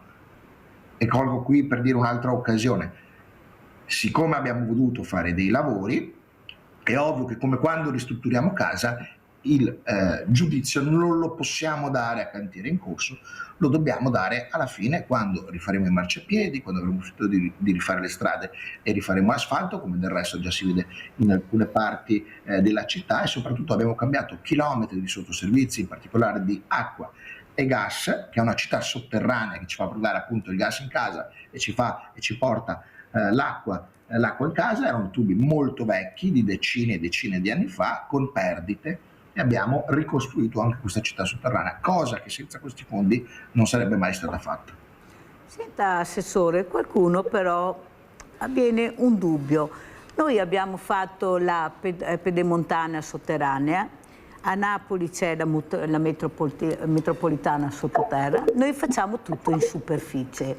non era il caso di capire se si potrebbe, e parliamo di Napoli, perciò di reperti, di fragilità, chi ne ha più ne metta, perché noi continuiamo a investire su gomma anche quando pensiamo alla metropolitana di superficie, ecco, invece di investire, ecco, sotterraneo, ecco, qui in sotterraneo non si fa niente. Come mai, Assessore? Cosa c'è che non si può fare nel nord che invece al sud da anni, parlo da anni, si è fatto? Allora, la domanda è corretta, parlo un po' in generale. Non è vero che a nord non si va sotto. Milano in questi anni ha continuato a sviluppare delle linee di metropolitana. Il tema non è questo, perché non abbiamo fatto una metropolitana, perché non volevamo andare sottoterra, non è questo. È la risposta che fa il paio a quello che dicevo prima del fatto perché non abbiamo preso i bus elettrici. È la stessa cosa, perché il bus elettrico o il bus in generale, che poi sia gasolio o elettrico, cambia poco, quella è la capacità di trasporto che dà. Il tram o la metropolitana sono dei sistemi di trasporto diversi che servono a trasportare un certo numero di persone. Se io ho bisogno di portare un certo numero di persone basso, allora posso dotarmi del bus. Se questo numero cresce, allora ho bisogno di un tram, che è la stessa cosa che stanno facendo città come Bologna, come Firenze, come Brescia, come Bergamo, perché quella è la dimensione della città che giustifica questo tipo di trasporto. La metropolitana non è giustificabile per una città delle dimensioni di Padova, è giustificabile in grandi metropoli come appunto Napoli, Torino, Milano, Roma. Non è un investimento che avrebbe senso in una città delle dimensioni medie di Padova. L'unica città in Italia, tra l'altro tra le più piccole d'Europa, che ha una metropolitana e che l'esperienza dice anche che andare sottoterra per una città di queste dimensioni non è conveniente, è la città di Brescia. La città di Brescia aveva il piano di fare 3 linee di metropolitana, ne ha fatto una, si è resa conto che l'investimento non era congruo e le altre 2 linee che aveva previsto come metropolitana oggi le sta facendo come tram. Però noi è anni che sentiamo parlare della famosa Patreve, Padova, Treviso, Venezia.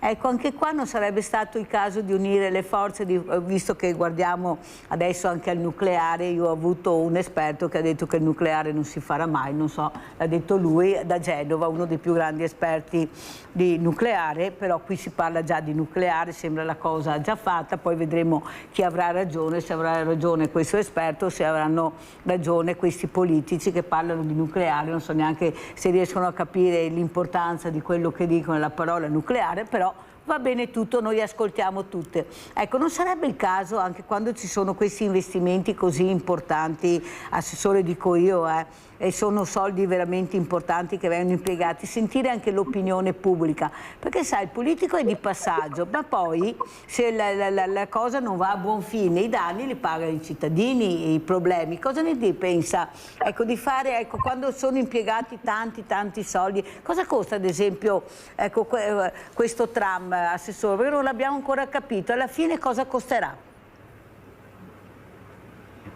Allora, intanto specifico una cosa, noi cittadini credo che li abbiamo sentiti tramite, prima di tutto, uno strumento molto importante che si chiama elezioni, per il quale non è che abbiamo detto che non facevamo il tram e poi lo abbiamo fatto, lo abbiamo detto chiaramente, molto chiaramente, che era uno dei nostri asset principali nel programma elettorale, abbiamo vinto una volta, abbiamo iniziato i lavori, abbiamo detto che avremmo continuato e abbiamo rivinto di nuovo. Quindi io credo che questo sia abbastanza importante, perché si dice che bisogna sempre ascoltare i cittadini, è vero, però non è che abbiamo fatto una cosa che non avevamo promesso, abbiamo fatto una cosa che abbiamo promesso. So che è strano, di solito non succede così, ma questa volta abbiamo fatto una cosa che avevamo promesso.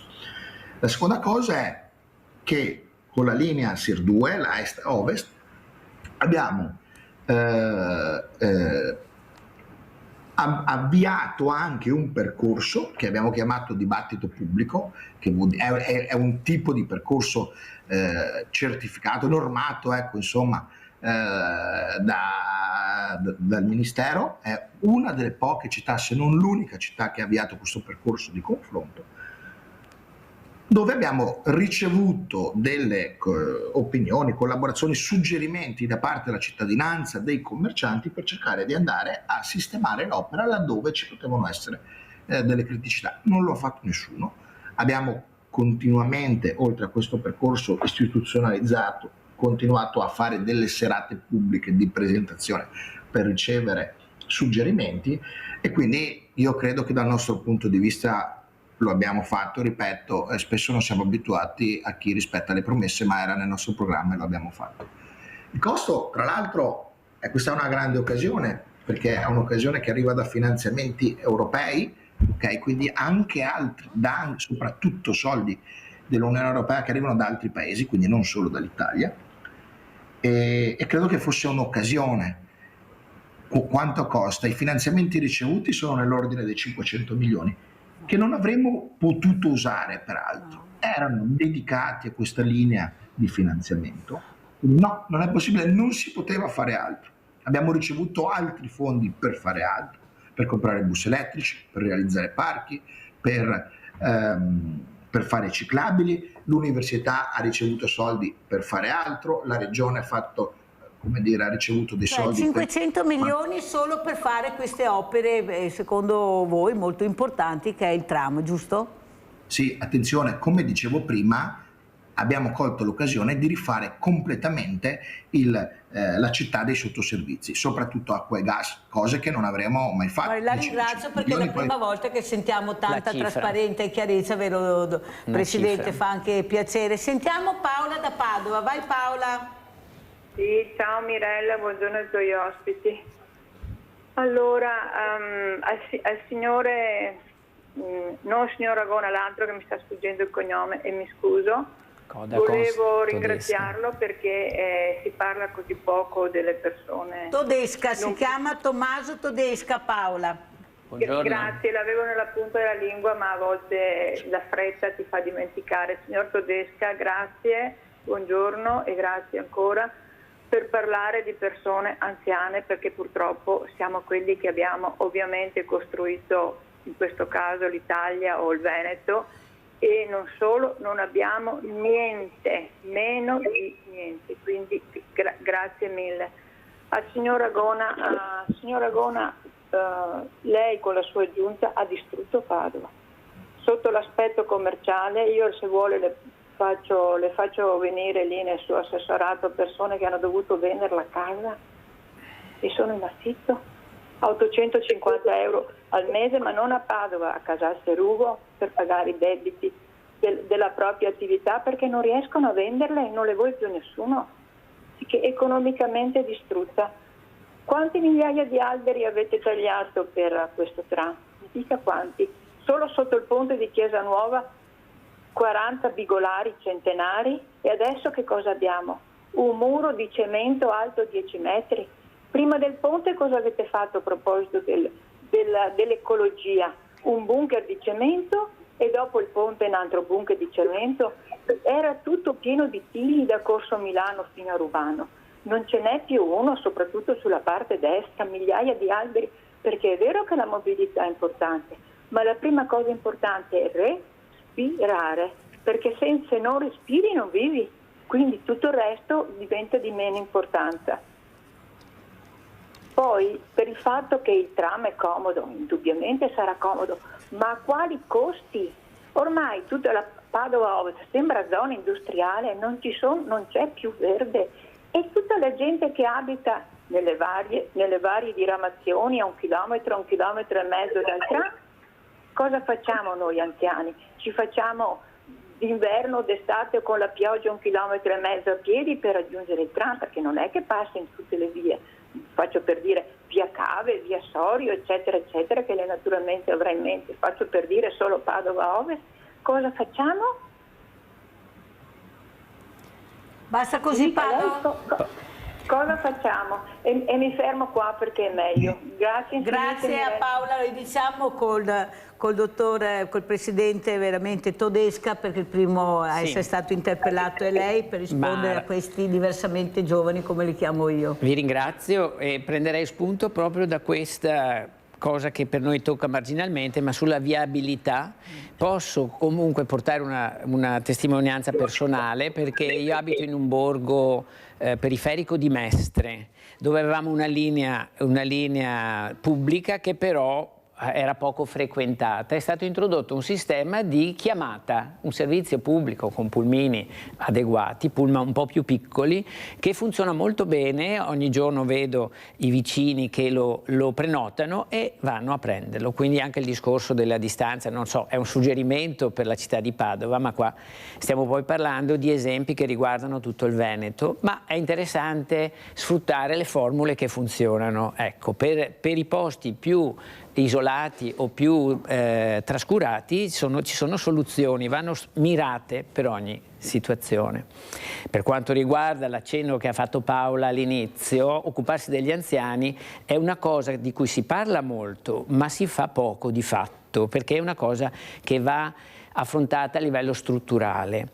L'esempio anche lo colgo dai finanziamenti europei importanti a cui si è accennato prima, che vanno bene per tanti attività. Per gli anziani non è stato stanziato nulla. Questa è una premessa importantissima che si aggancia sul fatto che le notizie che vorrei dare oggi a tutti i veneti che ne avessero bisogno, che abbiamo attivato uno sportello di ascolto, che a rigor di logica non serve nuovi finanziamenti o nuove leggi, la popolazione non conosce quelle che sono già le regole, i suoi diritti, e devo dire che gli enti, le amministrazioni, i gestori tendono a nasconderli o a tenerli sottaciuti, tant'è che una delle questioni più importanti è che per farli valere si deve ricorrere alla magistratura, che sta dando ragione a tutti i ricorsi degli anziani e dei loro familiari. Concludo dicendo: se non ce ne occupiamo ora, tutti noi, quando arriviamo a quell'età, nessuno poi è in grado di difendere i propri diritti. Noi stiamo sensibilizzando anche i sindacati dei pensionati, perché è forte il sindacato dei lavoratori, gli operatori sanitari chiedono di rispettare gli orari e le fatiche del lavoro, ma alla fine si risolvono le cose senza tener conto invece anche dei bisogni essenziali dell'anziano, che a volte è uno dei problemi che stiamo affrontando da più di un anno. Viene lasciato a letto per mancanza di personale, e questa è una delle cose più deleterie, parlo delle case di riposo naturalmente, che possa capitare un anziano, dove preservare quel po' di attività fisica e mobilità, anche di relazione sociale, è fondamentale. È solo una premessa per dire, se la trasmissione ci dà spazio, anche dare dei contatti dove rivolgersi per conoscere per prima cosa e poi difendere quelle che sono le prerogative di questa categoria. Io so che su questa cosa del personale per accompagnare questi diversamente giovani non mi torna, Presidente. Sa perché? Perché noi abbiamo tanti ragazzi, potremmo creare anche un lavoro ulteriore, un altro caregiver ad esempio, che sono quei ragazzi che penso che per aiutare l'anziano a spostarsi, a dare un bicchiere d'acqua, aiutarlo a mangiare, non è che ci voglia l'università della terza età. Il problema è che abbiamo bisogno di investimenti. Tu per fare questo, per assumere, anche le cooperative, dico, devi investire, devi pagare il giusto prezzo a una persona che lavora. Allora non è che ci mancano i numeri, vediamo quanta gente abbiamo che cerca lavoro, il problema è che non si investe perché non ci sono mai soldi per quello che serve alla cittadinanza. Dipende. Abbiamo sentito anche quello che ha raccontato, e la ringrazio, l'assessore Ragona, 500 milioni ed erano esclusivamente per la mobilità, non è che io potessi spostarli dove voglio, però io vorrei capire anche chi decide e come spendere questi soldi. Noi abbiamo le case di comunità ad esempio, ecco, sono state fatte però non partono, sono vuote, quasi tutte vuote, c'è un problema di personale, non si trovano medici, non si trovano infermieri, non si trovano OS, non si trova niente, però ci sono dei lavori, io sono veramente convinta, Presidente, che domani potremmo assumere. Il problema è che ci vogliono soldi, devi pagare, devi investire e devi pagare. E questo non si fa trovando 1000 balzelli per dire che non si può, che ci vuole la professione, che ci vuole la preparazione.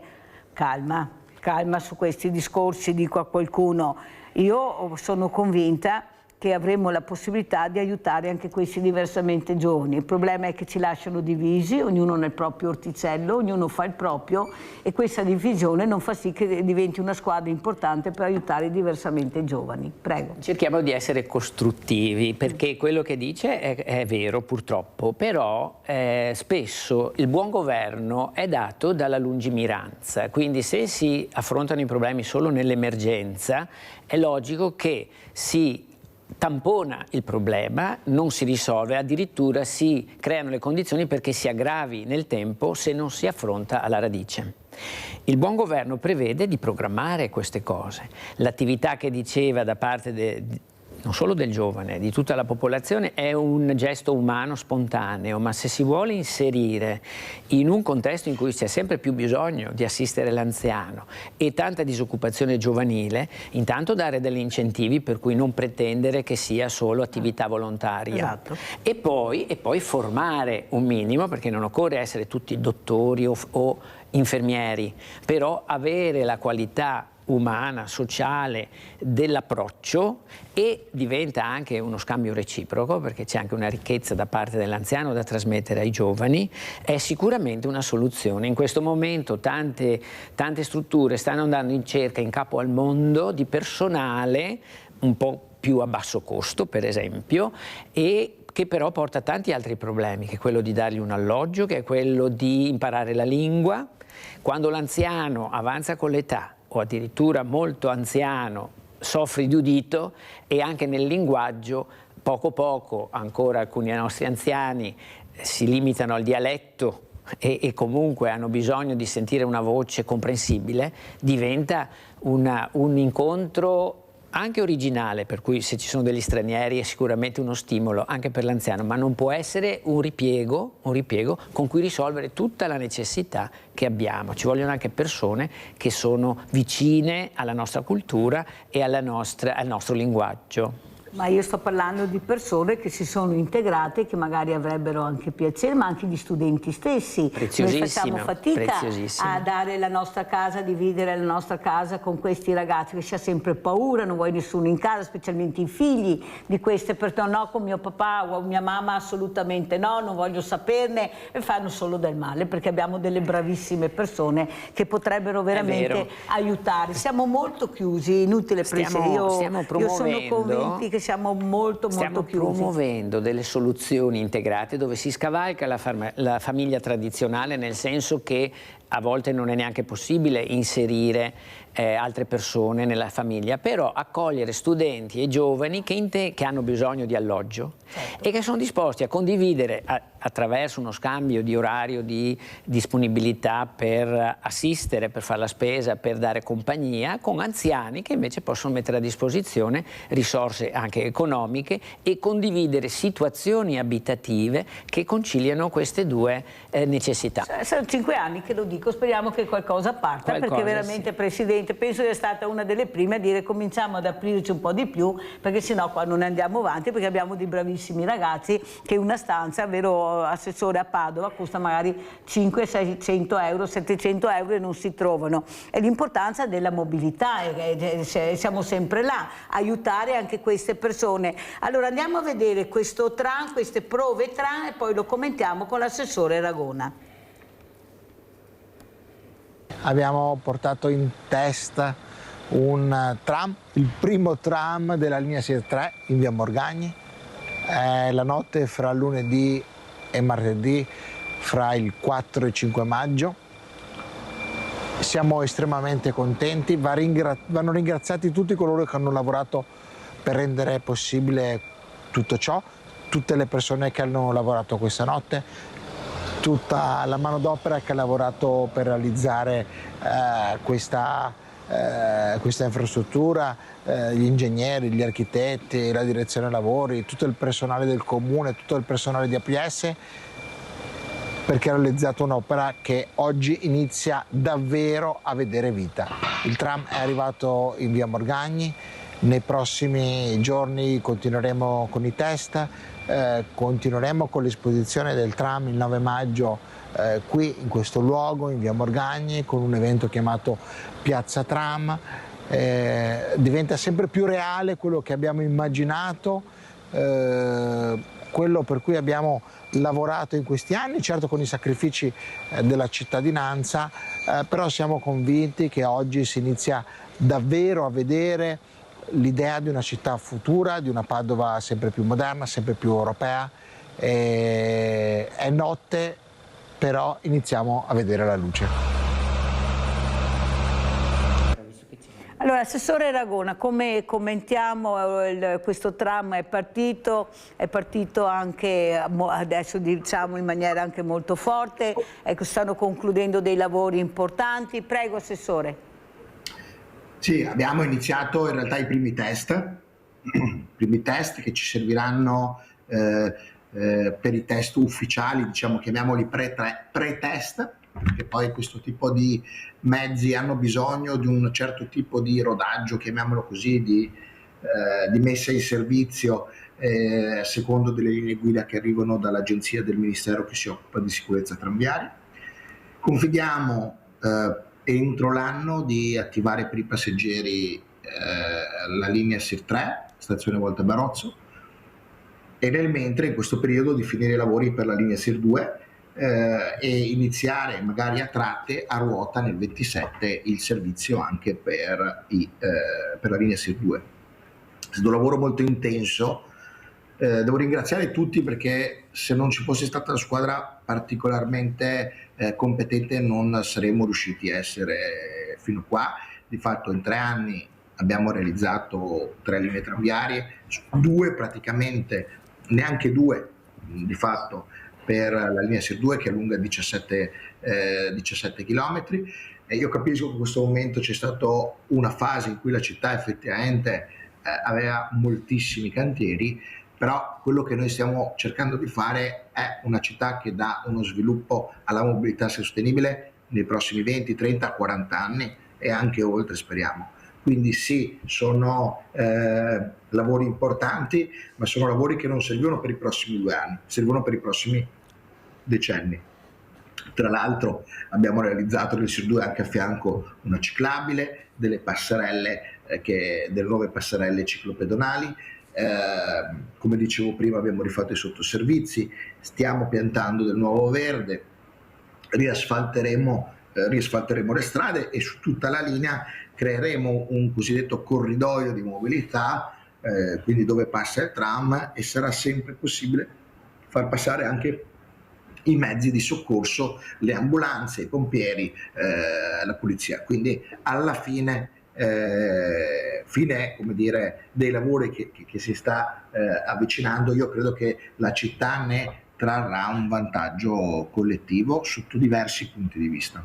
Andiamo a vedere anche questa ciclabile di Via Verdi e la commentiamo poi con l'assessore Ragona. Andiamo a vedere.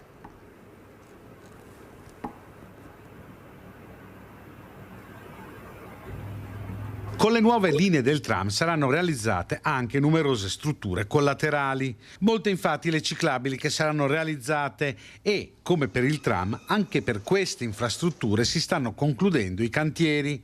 In Via Verdi è stata aperta una ciclabile che costeggerà il SIR 2. Inizia a vedersi il frutto del lavoro di questi anni. Alle mie spalle la nuova ciclabile di Via Verdi, il tratto che dopo Corso Milano prosegue verso Piazza Insurrezione, una ciclabile che è una nuova infrastruttura fatta insieme all'opera del tram, separata dalla viabilità con una cordonata, quindi protetta. Oggi la vediamo ancora ciclopedonale, questo perché non sono stati completati i lavori, ma poi sarà una solo ciclabile con a fianco il marciapiede, una ciclabile che da qui partirà e arriverà fino al capolinea di Rubano, quindi una nuova infrastruttura verde. Come l'abbiamo detto, il tram portava con sé altri benefici e oggi iniziamo a vedere quali. Allora, sentiamo il Presidente che voleva aggiungere qualcosa, Todesca, a questa pista ciclabile. No, aggiungere, abbiamo un'esperienza simile anche a Mestre, che purtroppo è una realtà urbana, quella italiana, che si è formata attorno a borghi e quartieri che difficilmente integrano queste piste ciclabili, nel senso che a volte si dà più spazio, più rispetto alle biciclette, però sfruttandolo in spazi così ristretti che complica moltissimo sia il traffico e non è che abbatte i pericoli che con questo si creano. Ecco, comunque vale la pena ecco, ristudiare tutta la mobilità e creare dove possibile delle vere e proprie piste ciclabili alternative anche fuori dal traffico del centro storico, il centro storico darebbero anche meno impatto, ma dove c'è traffico veloce o pericoloso. Per arrivare nelle periferie poi alla Assolutamente, certo. Andiamo a vedere questo avanzamento lavori tram e poi lo commentiamo anche quello che abbiamo appena visto con l'assessore Ragona. Diciamo che la linea per Volta Barozzo siamo alle rifiniture, quindi proprio situazioni di dettaglio. Uno degli ultimi lavori che rimane da fare è la rotonda dell'ospedale di Gattamelata, ma non dovrebbe comportare particolari disagi al traffico, o comunque solo per un paio di giorni in cui creiamo la nuova cordonata, e lì di fatto su questa linea ci siamo ormai. Questa la situazione dei cantieri del SIR 3, la nuova linea di tram che collegherà Volta Barozzo alla stazione. Lavori pressoché terminati e con molta probabilità già da quest'estate vedremo i tram muoversi sulla linea, non ancora aperta al pubblico ma con movimenti preliminari ai collaudi. Manca ancora poco anche per il SIR 2, la linea che porterà da Rubano a Vigonza. I lavori procedono, devo dire, in maniera molto spedita. Per aprire sull'8 Ovest le ultime aree un po' di intervento un po' più, come dire, estese sono la zona di Sarmeola e la zona a monte, diciamo da una parte e dall'altra valle del cavalcavia di Chiesa Nuova. Conclusi questi cantieri andremo poi dopo nell'ultima fase a lavorare sulle congiunture. Rimarranno parti magari un po' più complicate perché sono in prossimità di incroci, però da un punto di vista chilometrico, numerico, fra un mese avremo buonissima parte della piattaforma completata. Allora, Assessore, come commenta questi due servizi e quello che ha detto anche il Presidente Todesca? Allora, confermo, dopo qualche settimana insomma, del servizio, confermo che i lavori sono andati e abbiamo pressoché completato gran parte della piattaforma tranviaria. Siamo al 98-99% sulla linea, sulla tratta est e attorno al 95% sulla tratta ovest. No, il Vicepresidente Todesca ha detto una cosa giusta. Credo però che dobbiamo definire che cos'è la cosa più importante e per me, da un punto di vista stradale, la cosa più importante è la messa in sicurezza degli utenti cosiddetti deboli della strada, in particolare pedoni e ciclisti. Perché se noi mettiamo in sicurezza, eventualmente anche togliendo spazio alle auto, io credo sì che sia corretto, sarà più facile utilizzare la bicicletta per recarsi al lavoro.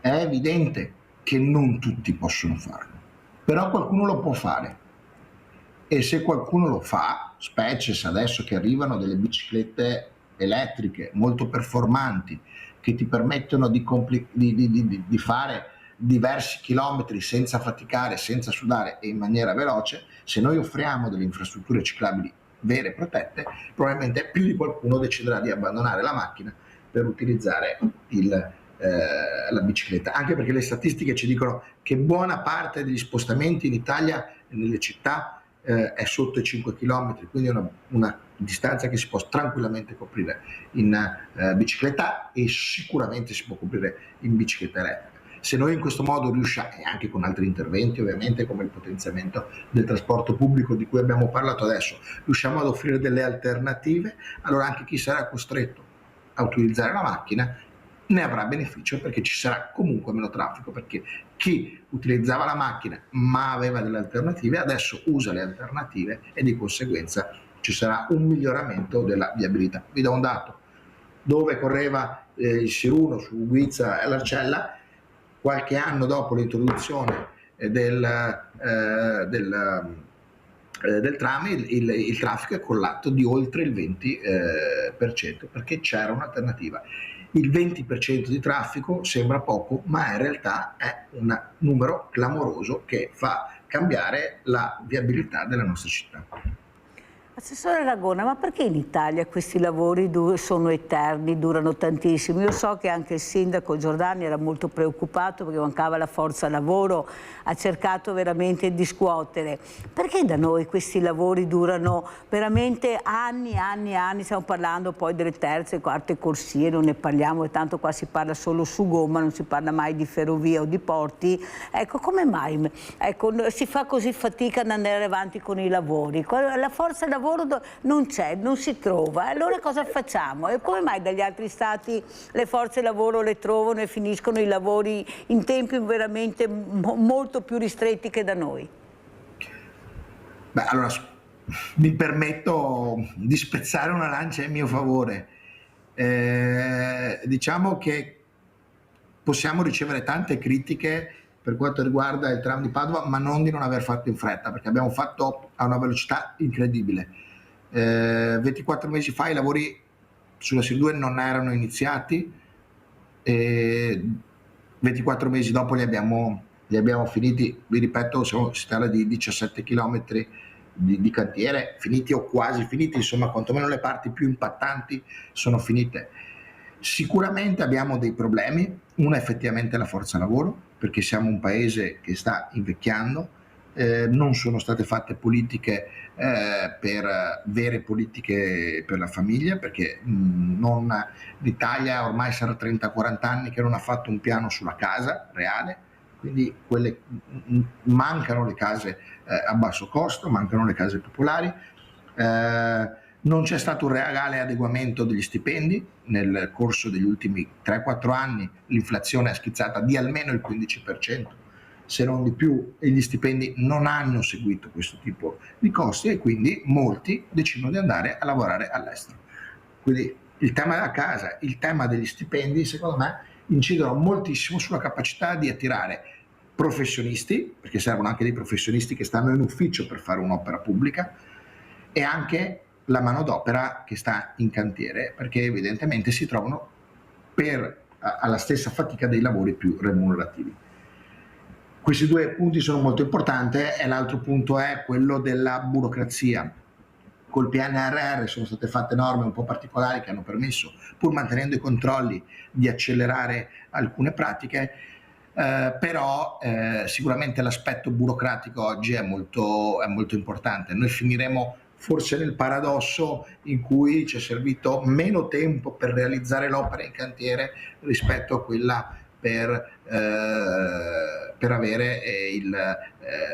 avere tutte le autorizzazioni per poter partire. Quindi questo è sicuramente un altro tema. Poi, siccome è così, se qualcuno non ci impiega davvero, non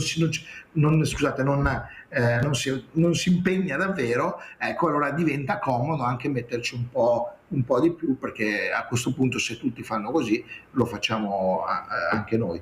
Dal nostro punto di vista, con quest'opera, con anche l'Europa che è entrata dicendo che c'erano delle scadenze importanti da rispettare, ci ha insegnato forse un nuovo modo diverso di lavorare, speriamo che cambi nei prossimi anni.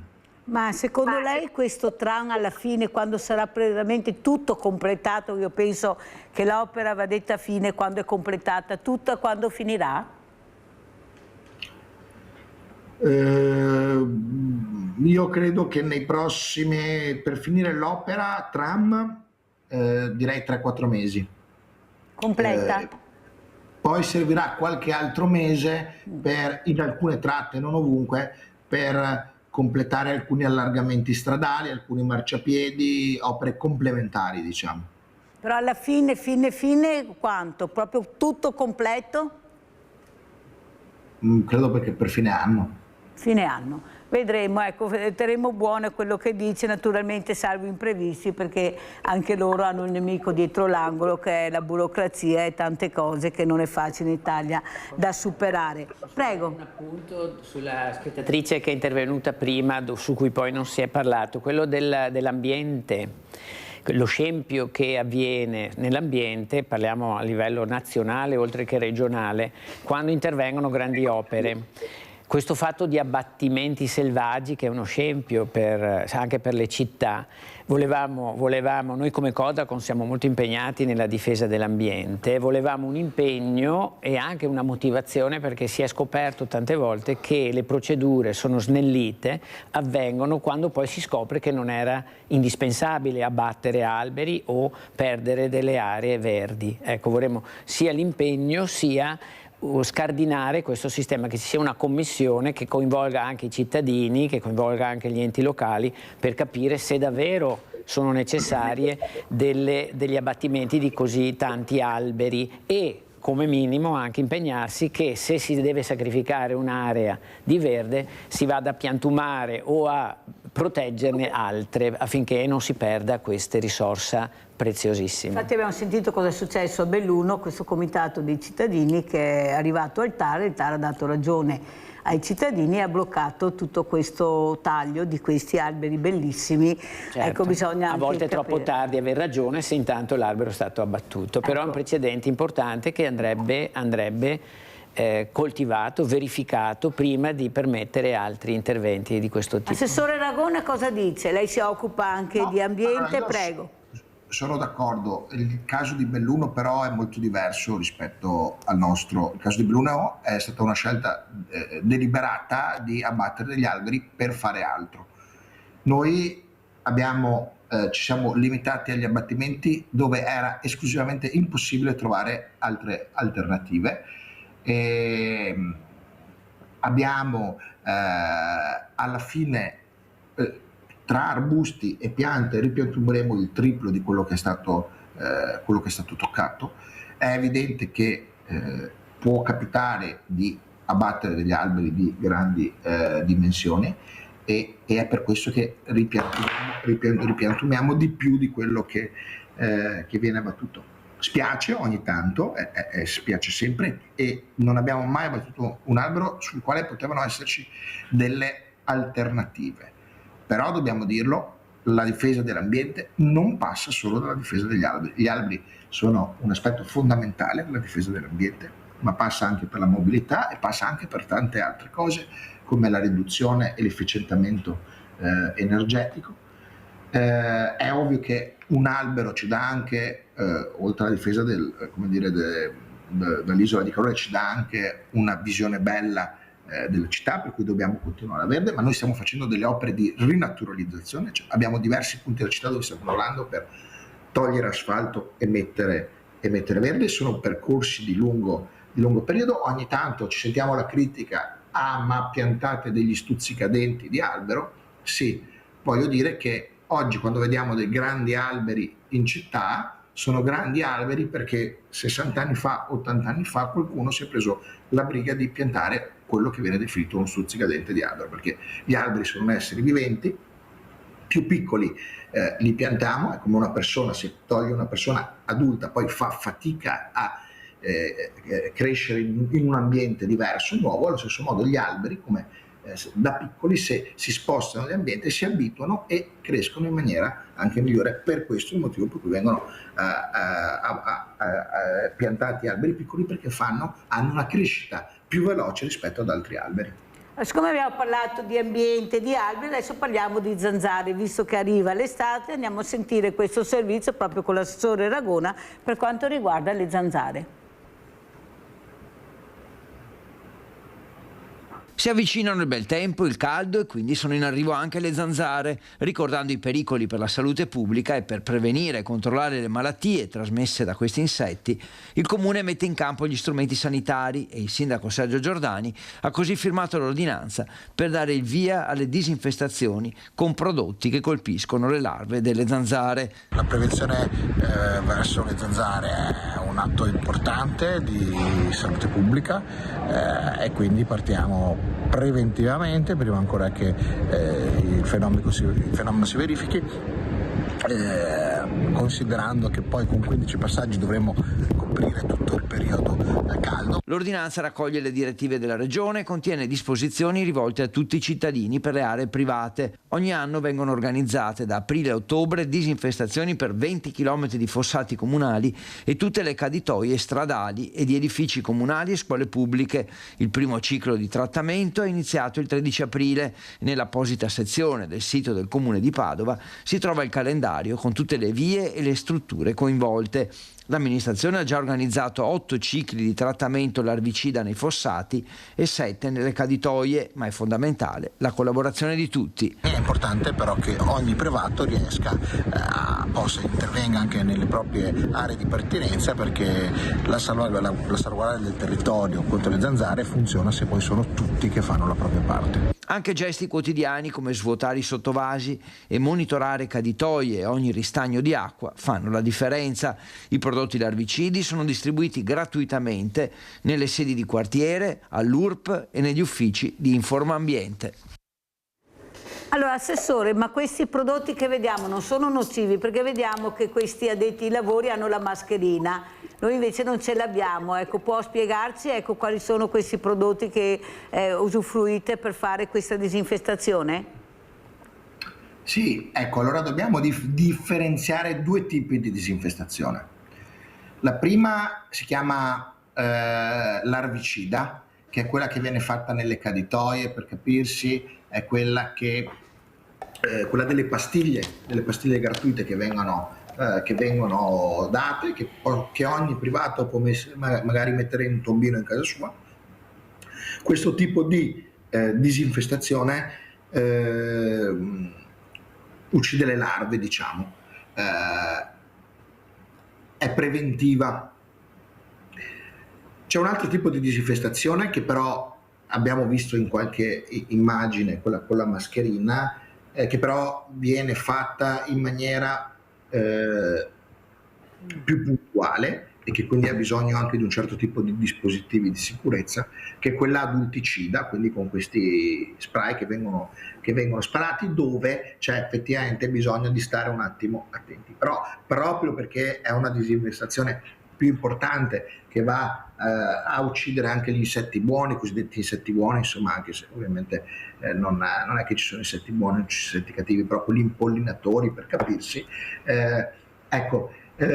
va a uccidere la biodiversità, un altro aspetto importante dell'ambiente tutelare. Quindi questa disinfestazione viene fatta solo in certi casi, solo quando c'è un numero di zanzare particolarmente elevato. Per il resto si fa solo quella larvicida. Sì, ma è nociva o non è nociva, Assessore, che vogliamo capire questo? Come, scusi? È nociva o non è nociva quello che abbiamo visto con le pompe che si spruzzano? Per qualche ora è meglio non stare in quella zona, sì. Infatti quando lo facciamo nei parchi, perché siccome abbiamo visto sparare con le gente che va su e giù, è meglio anche capire non sono convinto che siano dipendenti del comune in quel video. Non lo so, noi abbiamo visto quello, abbiamo fatto vedere quello. Non dubito. Io ringrazio veramente Andrea Aragona, assessore all'urbanistica al Comune di Padova e all'ambiente, grazie di essere stato con noi, mentre adesso parleremo ancora di Diversamente Giovani con Tommaso Todesca. Grazie Assessore, buon lavoro, pubblicità. Grazie, buona giornata a voi. Non me la convinco.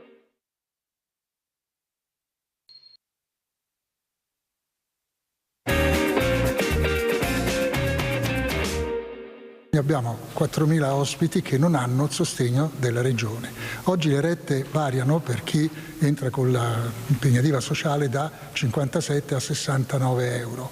Senza l'impegnativa regionale le rette arrivano a 117 euro e quindi questo diventa un esborso quasi 3.800 euro al mese per questi anziani. Parte da Treviso una raccolta firme diretta al presidente Stefani, agli assessori Gerosa e Roma e al presidente di Anci Veneto Mario Conte per chiedere che si intervenga a favore delle migliaia di anziani che oggi sono vittime del caro rette, di lista d'attesa chilometriche per entrare in struttura e soprattutto non fruiscono delle impegnative regionali che sgraverebbero i privati di circa metà del costo.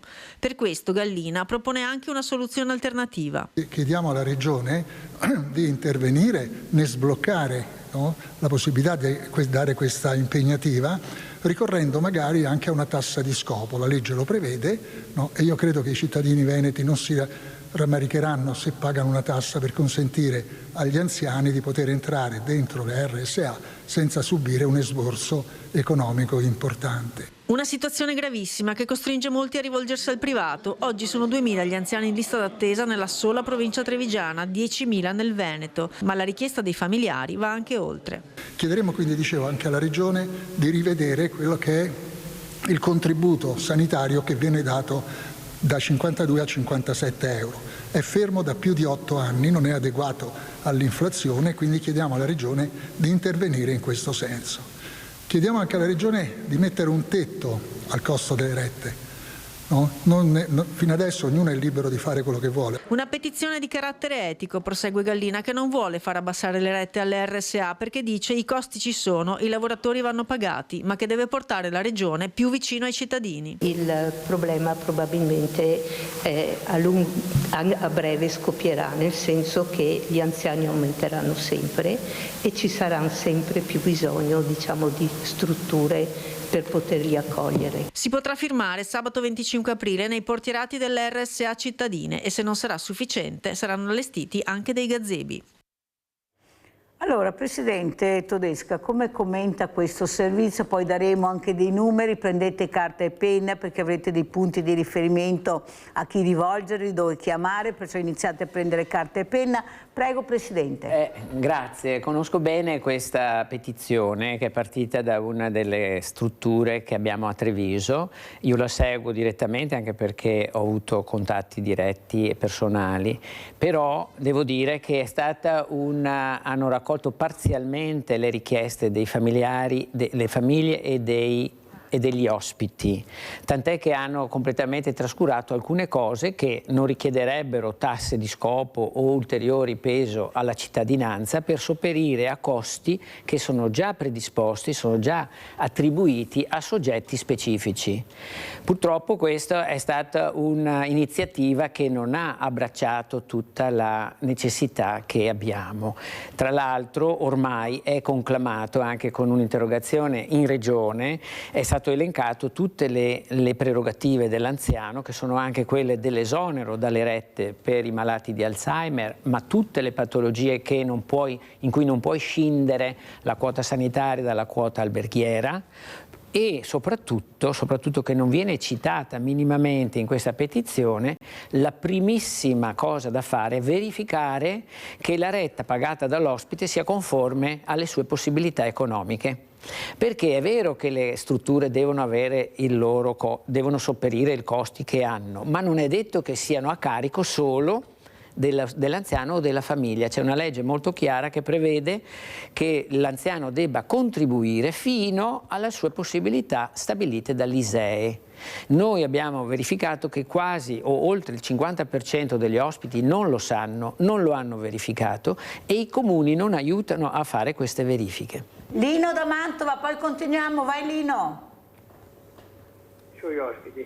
Io ho sentito prima, se non ho capito male, l'assessore di Padova che parlava dei prodotti biodinamici. Ha ragione, bisogna andare per quella strada, basta inquinamento. Io ho detto quella col diretti, perché non avete nessuno che ha prodotti biologici voi? Perché tutto viene importato dai paesi, addirittura dal Sudafrica e così via, va bene. Io ho 28 piante da frutto, se dopo glielo vuol dire l'assessore, e non spendo niente, alcol, birra, zucchero e basta. Non spendo niente, ho 28 piante da frutto tutte sane, l'orto e tutto quanto. Glielo accenni l'assessore, mi piace quello che ha detto. Bisogna andare incontro con la strada se non vogliamo morire prima. Campagna amica, non campagna amica. Grazie, non dico altro signora Mirella. E complimenti anche agli ospiti, arrivederci. Grazie Lino, salutiamo anche Mantova. Allora prego Presidente, continuiamo. Ma io prendo spunto anche da questo intervento perché ne parlavamo prima fuori onda, che è da anni che si tratta, che io personalmente anche mi occupo come lavoro di produzione di alimenti biologici, in quanto andrebbe del tutto eliminato quello che è la chimica dai campi e dall'agricoltura che dopo dobbiamo mangiare noi come alimenti. Siccome siccome le tecniche ci sono, le possibilità anche, le tecnologie ormai hanno anche abbattuto i veri costi e il costo più alto è quello dell'inquinamento e della malattia che provoca una cattiva agricoltura, per cui è un investimento anche quello che va programmato e riguarda assolutamente sia l'ambiente che il cibo. Siamo perfettamente d'accordo. Ma cosa vuol dire bio nel 2026? Visto quello che vediamo quando usciamo di casa, perché è facile parlare di bio, ma c'è il bio? Dov'è il bio? Cos'è il bio? C'è un'inflazione della parola. Bio è tutto, perché è la vita, e la vita si adegua anche allo scempio che noi ne facciamo nell'ambiente, tant'è che lei risponde nel impoverirsi o anche nel sviluppare malattie di cui faremmo volentieri a meno. Ma il fatto di andare a caccia di un simbolo, di una certificazione tanto per metterla, non è la stessa cosa che attivare tutto un sistema che allora è a livello nazionale che va regolamentato, perché altrimenti resta una nicchia. Chi può permettersi di spendere qualcosa in più ha degli alimenti un po' meno avvelenati, perché l'ambiente è quello per tutti, appunto, ma quantomeno sa che non è stato messo in più dei veleni. Però l'abbiamo detto giusto, molto meno avvelenati. Però dovrebbe diventare una prassi per tutta l'alimentazione umana, ormai che ne abbiamo i mezzi, non deve essere un 10-15% che sta anche aumentando come destinazione dei terreni agricoli. Allora andiamo a vedere questo servizio, polemiche, stangata, case di riposo. Adesso possiamo intervenire. Questi aumenti intanto si inseriscono in un contesto di costanti aumenti degli ultimi anni. €1 di aumento c'era già stato 2 anni fa, adesso quest'anno altri €2, come primo atto di questo nuovo Consiglio di amministrazione interamente nominato dal sindaco Conte, quindi le scelte che prende questo Consiglio di amministrazione sono esclusivamente di competenza del sindaco. L'aumento di €2 al giorno, ovvero di oltre €700 all'anno per i residenti delle RSA, non lascia indifferente l'opposizione, nonostante da Enea si dica che le tariffe, anche con l'ultimo aumento, restano le più basse del Veneto, €59 contro i 63 regionali. Sono le più basse del Veneto, va bene, è tutto da vedere, però è difficile commentare dei servizi che possono essere diversi. Probabilmente i servizi che può offrire Treviso non sono gli stessi servizi che può offrire Padova o Venezia, quindi io non trovo che sia corretto paragonare servizi diversi. Un aumento che scarica dunque sui cittadini i costi del sociale, dice l'opposizione, e si appella al sindaco.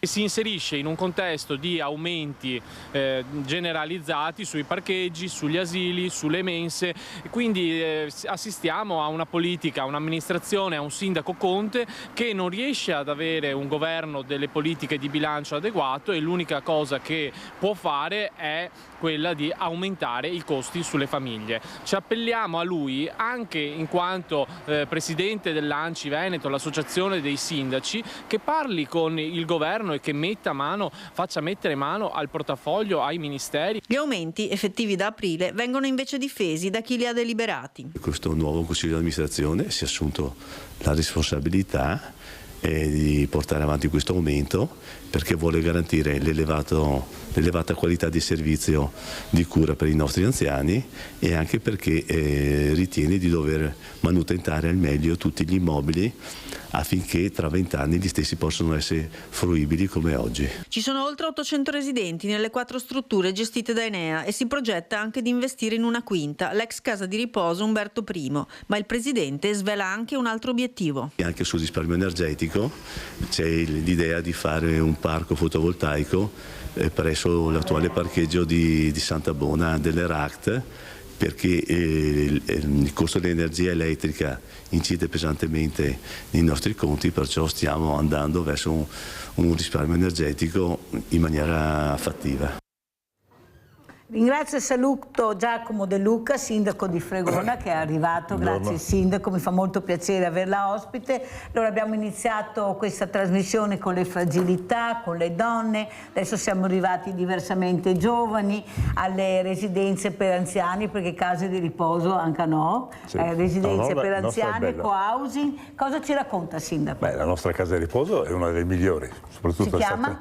Casa di riposo Maria Rossi, Fondazione Maria Rossi.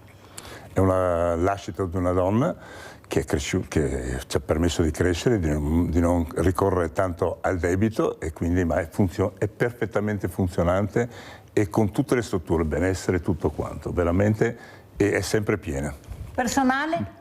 Personale purtroppo è quello che manca, e stanno cercando dappertutto, non se ne trovano, ce li stiamo rubando uno con l'altro, che non è una bella cosa, insomma, perché prima è tutto da venire l'assistenza, dopo viene che uno va da una parte o dall'altra, insomma. Ecco. Prima facevamo una proposta con Tommaso Todesca per quanto riguarda questa professione di accompagnamento della persona diversamente giovane, che non sempre per forza deve essere un infermiere, un osso, deve essere anche una persona che le sta vicino, che l'ascolta, certo, che la porta a fare un giretto, ecco, e impiegare i nostri giovani, quelli che veramente si annoiano magari naturalmente seguiti, perché non è che su una residenza non c'è nessuno che ti guarda e magari puoi anche imparare cos'è l'accompagnamento. Ma perché facciamo così fatica a capire che avremo delle forze e non le impieghiamo? Perché ci vuole la sicurezza, l'assicurazione, bisogna sapere se sei adatto a questo. Io sarei anche un po' stanca di sentire tutte queste voci che alla fine non mi dicono niente, invece magari di capire che questa ragazza, questo ragazzo, questa studentessa magari potrebbe giustamente, ma non come volontariato, come lavoro, sto parlando, certo, sindaco, perché abbiamo sentito 500 milioni per il tram a Padova, cioè 500 certo, milioni solo per il tram, sì, ma 500 milioni magari per i diversamente giovani, mai? Mai, purtroppo perfetto. Mai. Anche perché ce ne sono tanti giovani bravi, devo dire la verità, io ne conosco diversi, bravo, sindaco, e che sono anche specie le donne, purtroppo. Parlo purtroppo, per noi due, parlo per noi due, per fortuna, perché sono quelle più attive, più che hanno più forza, più costanza, e si attaccano di più. Io ne ho visto di brave, veramente sono soddisfatto dei miei giovani, e vedo che si danno da fare, anche con l'aiuto che abbiamo bisogno di portare i nostri anziani, di farli passare qualche giornata tranquilla nei nostri circoli, di giocare, di fare. Io vedo che si danno da fare. Purtroppo non sono pagati, e quello che mi dispiace soprattutto che non si possa creare qualche cosa, ma che non si vuole fare questo, secondo lei, sindaco? Anche voi sindaci siete veramente una forza, perché avete gli eserciti che sono i cittadini che vi eleggono, avete formato questa squadra che è l'ANCIC, dove siete in tanti, perché non cercate invece di far capire che è un'esigenza, cioè il ragazzo deve essere visto come una risorsa, non come un problema o una paura, perché qui viviamo di paura ormai, dei ragazzi, dei diversi, di tutto. Prego. Ma l'ANCI potrebbe fare molto di più, ma è che il governo deve spingere di più verso il governo. Io sto chiedendo a Mario Conte, che ci dà da fare, devo dire, che è inutile che noi facciamo domanda per i bandi della sicurezza e per il resto, e dopo il 100% delle risorse, e che sono tante messe dal governo, vanno fuori del Veneto. È ora di finirla sta roba qua. Ma vanno fuori dal Veneto perché sei più bravi di noi altri, no, assolutamente no, perché sindaco, loro sono in dissesto, perché loro sono in difficoltà, sono il resto. Quindi qua fare le cose per bene, si sbaglia. Avete imparato, è anni che sentiamo sta roba, forare il bilancio, guai, gli altri hanno forato, non è successo niente. Gli altri danno soldi, e a noi che abbiamo fatto le cose per bene, niente da fare. Allora sentiamo anche Todesca come commenta, prego Todesca. Io intervengo volentieri perché abbiamo un messaggio proprio per tutti i sindaci, e prima di entrare in trasmissione mi ha confidato che la vostra casa di riposo è una delle poche che rispetta la tariffa che è prevista dalla Regione. Uno dei problemi più grandi è che le persone non sanno quali sono i loro diritti e dove arriva il loro dovere, di quanto pagare. Non si può arbitrariamente fare gli aumenti. Abbiamo visto degli interventi che i gestori cercano di difendere la necessità di aumentare, il che può anche essere vero, ma non può essere in modo indiscriminato. La Regione pone dei paletti tra 52 e 57,20 € la metà della retta è scoperta dalla quota sanitaria. La stessa cifra, quindi il 50%, può essere imputato all'ospite. Tutte le case di riposo, salvo la vostra, sono già oltre i 60-65 euro al giorno per la parte alberghiera, ferma restando quella sanitaria. Vuol dire che l'utente sta pagando una parte che non gli compete, il 50% che è stato messo tutto a suo carico. Allora noi come Codacons abbiamo mandato una circolare a tutte le case di riposo: fermate gli aumenti, verifichiamo se stanno pagando giusto, anche perché chi ha un ISEE basso paga finché gli è consentito, e lo stabilisce la legge, ci sono tanti ricorsi. È uno degli argomenti all'ANCI più scottante, certo, perché chiamano i comuni a intervenire per tutte le persone che, arrivati al loro tetto di spesa, deve intervenire il comune. E se questi hanno pagato e non dovevano pagare, bisogna restituire i soldi? Ma caspita, questo è un appendice di una questione legale, ma è già in atto. Sì, è già certo. in atto. Non Tanti solo... comuni succede questo. ma dobbiamo aspettarci, non quello che adesso prendo proprio l'occasione di essere con un sindaco, non come difendersi, perché stanno parlando i gestori, i sindaci. Abbiamo incontrato Paolo a Roma, nuovo assessore in regione, che ci ha aperto uno spazio. No, si stanno organizzando per dire come far fronte a questa marea, perché una volta che l'ospite è informato, o la famiglia, chiede quelli che sono i suoi diritti. Allora, invece di preoccuparsi di come ottemperare a questi doveri, quindi anche preservare le risorse statali che vanno, o del sistema sanitario nazionale, perché ci sono competenze che possono essere: uno, l'interessato, fin dove può. Quello che non può deve essere il comune, che va a coprire, mentre i comuni, lei lo sa sicuramente, si sono cercati di creare dei regolamenti che intervengono con altri criteri, sono quelli bocciati in genere dal TAR e dalle sentenze. C'è un criterio che è universale, nazionale, quello deve essere rispettato. Ecco perché si trovano poi in difficoltà, ma noi siamo disposti ad appoggiare i comuni virtuosi, quelli che sono intenzionati a fare il loro dovere, per ottenere quello che spetta al cittadino. Qui parlo per interesse, però noi dobbiamo dimenticare che se l'Italia è diventata grande è merito di quelli che adesso sono i vecchi. Non dimentichiamolo, soprattutto le persone che lavorano adesso, che provvedono a pagare le tasse, devono ricordarsi che l'Italia è diventata grande grazie a quelli che ora sono anziani. Quindi dobbiamo preservarli. Dopodiché i comuni hanno le risorse che sono limitate, non possono neanche assumere personale, non possono neanche fare niente. Deve essere lo Stato che provvede con queste risorse. Perché insomma qui in questa regione paghiamo fior di tasse, perché non ci devono dare la sicurezza che i nostri vecchi che hanno provveduto a far crescere sto Veneto? Non è cresciuto perché così siamo in una posizione strana o perché c'è il vino, anche per quello, ma perché soprattutto si sono dati da fare prima con l'immigrazione, prima con le rimesse, poi con le industrie, poi con l'artigianato, poi con tutte le cose. Questo dobbiamo pensare. Hanno creato un paese grande. Hanno creato un paese grande e buono. Quarta potenza eravamo, quarta potenza fatta da loro, non dalle multinazionali, fatta da loro. Senta Sindaco, ma cos'è che la preoccupa di più in questo momento?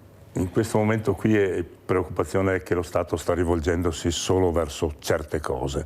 Non possiamo pensare alle armi, non possiamo pensare al resto, dobbiamo pensare ai cittadini, che sono quelli che dopo producono ricchezza. Non è le armi che producono ricchezza. Le armi si producono dopo averle distrutte, dopo aver fatto la distruzione che dobbiamo pagare per costruire. Non mica bene. Portano distruzione e morte. Appunto. Non è il nostro...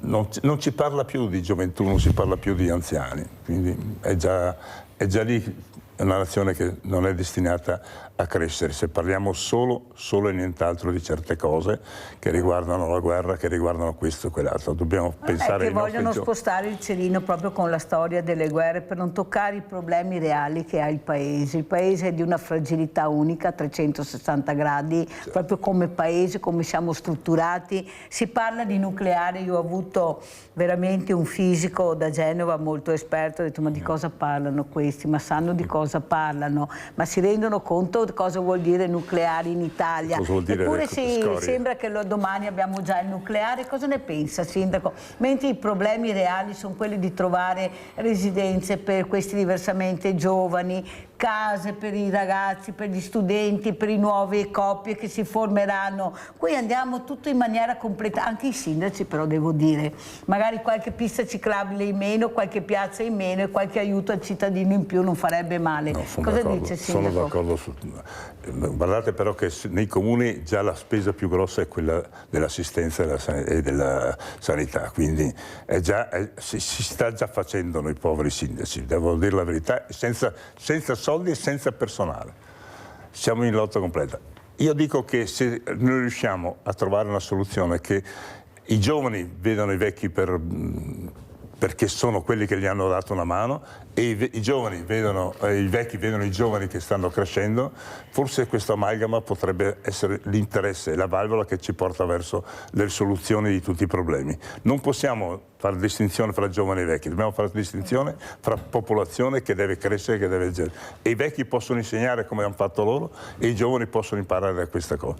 La testa ce l'hanno, l'insegnamento ce l'hanno, l'istruzione ce l'hanno, quindi possono arrivare dove vogliono, forse meglio di qualsiasi altra nazione al mondo. Ma senta Sindaco, invece di copiare solo i centri commerciali, non è che possiamo copiare anche le cose buone che ci sono in giro, ad esempio questi co-housing che diventano anche asili, certo, quei diversamente giovani, visto anche i pochi soldi che girano nelle tasche delle famiglie, perché voi provate a prendere, vedi, una babysitter, ecco cosa costa, con gli stipendi che ci sono, perché non cerchiamo di copiare? Perché c'è già, cioè non è, basta solo che andiamo a vedere. Perché si fa così fatica a copiare in Italia? Ma perché è più facile fare un supermercato che ti dà un sacco di soldi e che fare pensare alle persone che ne hanno bisogno. Questo è il problema. I soldi non trovandoli da altre parti cerchi la via più facile, che è quella del supermercato, ben sapendo che crei un vortice negativo in tutta la struttura, perché purtroppo spariscono tutte le piccole aziende, spariscono tutto, quindi non la vedo una soluzione quella. Sentiamo anche cosa ne pensa Todesca. Quello che dicevamo anche prima, far incontrare i bisogni portano a una soluzione reciproca, favorirlo quantomeno. Certo che poi la politica deve anticipare e governare le tendenze, che non ci siano queste speculazioni economiche che deviano completamente anche lo scopo della vita delle persone, la qualità sociale, eccetera. Quindi ci vuole un arbitro, diciamo, che è il ruolo della politica. Noi come associazione dei consumatori e degli utenti lanciamo l'appello a usufruire degli sportelli d'ascolto che abbiamo attivato, a collaborare con i soggetti che sono interessati, quindi abbiamo anche tra i gestori, tra i politici, tra i sindaci, chi ha capito che la cosa non va affrontata in uno scontro, ma in un dialogo, perché il punto cruciale che ha citato l'assessore è le spese senza limite, che a un certo punto dalla sera alla mattina sono stati stanziati miliardi su miliardi per partecipare a attività di distruzione e di morte, togliendoli laddove c'è bisogno nella vita quotidiana. Allora l'appello è che le regole sono già fissate, vanno solo applicate, quindi dare le informazioni giuste. Volevo aggiungere che non è solo i comuni che hanno questo onere, perché c'è la regione, quando c'è un aumento di 2 euro in una casa di 2 euro al giorno, 1 euro va attribuito alla quota sanitaria e al massimo 1 alla quota alberghiera, cioè all'utente, cosa che da anni ormai viene sempre dall'altra parte. Cioè da 52, che è la quota sanitaria, siamo arrivati a 60-70 euro per l'altra. La quota invece che riguarda l'assistenza sanitaria quando ci sono patologie gravi come Alzheimer, demenze, o che la legge prevede l'esonero completo dal pagamento, non sono a carico né del gestore né dei comuni, ma dell'ASL, cioè dal Servizio Sanitario Nazionale. Come quando andiamo in ospedale con la gamba rotta, ci curano la gamba, non è che ci fanno pagare il vitto, l'alloggio, il riscaldamento dell'ospedale. Questa è la nostra Costituzione che per fortuna lo garantisce. Ecco, fin qua. E dopo forzare anche la Regione a stanziare queste impegnative di residenzialità, non solo nel vostro paese, ma che sono carenti ancora di un 15-20% rispetto a chi ne ha diritto. E questo paradossalmente, vi dico l'ultima che ho saputo ieri, a Venezia, ma penso in giro per il Veneto, ci sono dei posti letto vuoti perché non vengono assegnate le impegnative, quindi ci sono liste d'attesa di migliaia di persone che non possono entrare perché quelli sono posti riservati al privato che non vengono utilizzati. Abbiamo Gianfranco Valeri da Cesalto. Ciao Gianfranco. Sì, buongiorno signora Mirella. Buongiorno. Buongiorno ai suoi ospiti e buongiorno signor Sindaco. Ecco, faccio presente agli ospiti che sono un anziano, la Mirella lo sa, ma gli ospiti non sanno. Ecco, mi rivolgo a lei, signor Sindaco. Ecco, in questi giorni sento parlare di patrimoniale, sa, cioè mi viene da ridere, sa perché mi viene da ridere? Perché io, essendo anziano, ho sfogliato tutte le campagne elettorali, tornando indietro di 30 anni, tutti i partiti politici mettono nel programma lotta all'evasione fiscale. E secondo me è una pagliazzata. Se lei è un imprenditore che ha pagato tutto, che ha pagato fino all'ultima lira e gli devono fare la patrimoniale, è quello che ha evaso, secondo me la patrimoniale va fatta ogni anno, le tasse è un obbligo pagarle e lo Stato, che sia la destra, che sia la sinistra, che sia il centro, le devono pagare. E se no sanzioni a non finire è rubare, non pagare le tasse vuol dire rubare. E si procede un processo e si va in galera come chi si ruba in una casa a destra e a sinistra, vedrà che i soldi vengono. No, adesso tutto hanno questo slogan di fare la patrimoniale, cioè colpire magari 1000 persone per prendere 4 milioni di voti. E poi il giorno dopo magari non si fa niente, perché io, essendo anziano, le dico che guardi tutte le campagne elettorali da 30 anni a questa parte, non c'è un partito che non ha messo la lotta all'evasione fiscale. Volevo il vostro parere. Buongiorno e grazie e buon lavoro. Grazie, che lotta di evasione fiscale che dovremmo fare, visto quelli che non pagano le tasse. Prego, Sindaco. Io però condivido quello che ha detto e voglio fare una provocazione e chiedo l'aiuto anche dell'Associazione dei Consumatori. Perché continuiamo... In questo momento qua, gli unici che hanno fatto reddito, che hanno guadagnato un patrimonio sono delle cose finanziarie, tutte le attività finanziarie, le banche, le assicurazioni e tanti altri. Perché non tassiamo veramente quelli? Ci hanno fatto la ricchezza sulle nostre pelle. E ora che la finiamo di andare a tartassare il povero imprenditore o l'impiegato o l'operaio che lavora e che ha un reddito che forse non arriva neanche fino a un mese. Basta, tassiamo di quelli che effettivamente da questa situazione anomala hanno guadagnato un patrimonio. Hanno degli utili enormi. Hanno degli utili enormi. Per dargliene via loro non è furto, è qualche cosa di sociale. Giustizia sociale. Quindi perché non si arriva? Perché forse hanno più forza? Facciamo una campagna. Perché hanno forse più forza di noi? Sì. Perché loro non vengono mai tassati. Abbiamo visto, hanno cercato. Però dopo a fine perché oggi si sta cambiando espressi tutti di credito, appunto, oggi stanno facendo loro fanno le fusioni le squadre, le fusioni a suon di miliardi i nostri soldi. Appunto. Perché non le facciamo? Diamo l'obbligo di tassare questa gente che ha guadagnato. Scusa, Sindaco. Io sono del Partito Democratico, quindi vado male, ma l'ho sempre detto questa faccenda qua. Io sono contro quelli che non pagano le tasse. La rendita finanziaria è la peggiore rendita del Però nessuno ha toccato neppure la sinistra, neppure i governi tecnici, qui nessuno. Purtroppo no, devo Come fare mai, colpa Sindaco? di C'è una lobby veramente così potente? È la lobby più forte. Sì. Non c'è dubbio che la lobby più forte. Loro hanno il denaro, contante, purtroppo non quello che ci hanno promesso o quello che si guadagnerà. Loro l'hanno già guadagnato ancora prima di cominciare e questo è ora di finirla. Perciò le lobby governano il paese, ma guardate, questa è la verità. come stanno andando avanti e tutto il resto. Possiamo promuovere una campagna da parte dai cittadini. Non si parla di 10-12 miliardi, si possono prelevare di più perché sta gente qui sta guadagnando decine di miliardi in questo momento. Basta vedere che l'economia e l'alta finanza in mano a pochissimi e questa è la verità, che diventano sempre più ricchi, sono su uno yacht, schiacciano un bottone e vai bene. E dopo hanno l'intelligenza artificiale che li aiuta e quindi siamo a posto. Adesso c'è un algoritmo che tu metti i soldi e ti fa guadagnare tanto, speriamo che ci sia qualcuno che spieghi anche questa cosa, perché... O l'imprenditore deve cercare tanto di tenere fermi le persone per bene che gli danno una mano, ma devono sempre prima lavorare e dopo questi ricevono i soldi. Senta, Sindaco, cosa ne pensa del nuovo Presidente della Regione Alberto Stefani, che ha messo al primo punto il sociale? Come vede? Ma parlare si fa presto tutti. Io l'ho incontrato una volta, ma mi pare che abbia cominciato bene.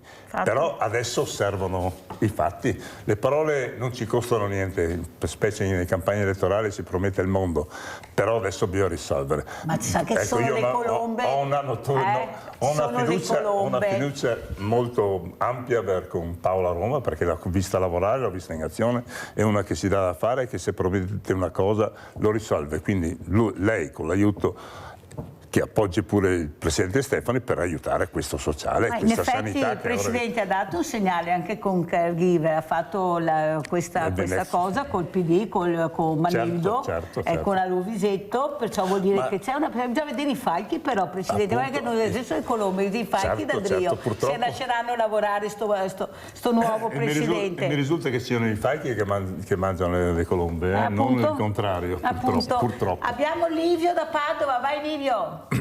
Mirella, ciao e un saluto ai tuoi ospiti. Perché da tanti anni, da 30 anni e più, non viene combattuta l'evasione fiscale? Perché l'evasione fiscale è un bacino di voti, perché in Italia c'è molta gente ricca, asata, eccetera.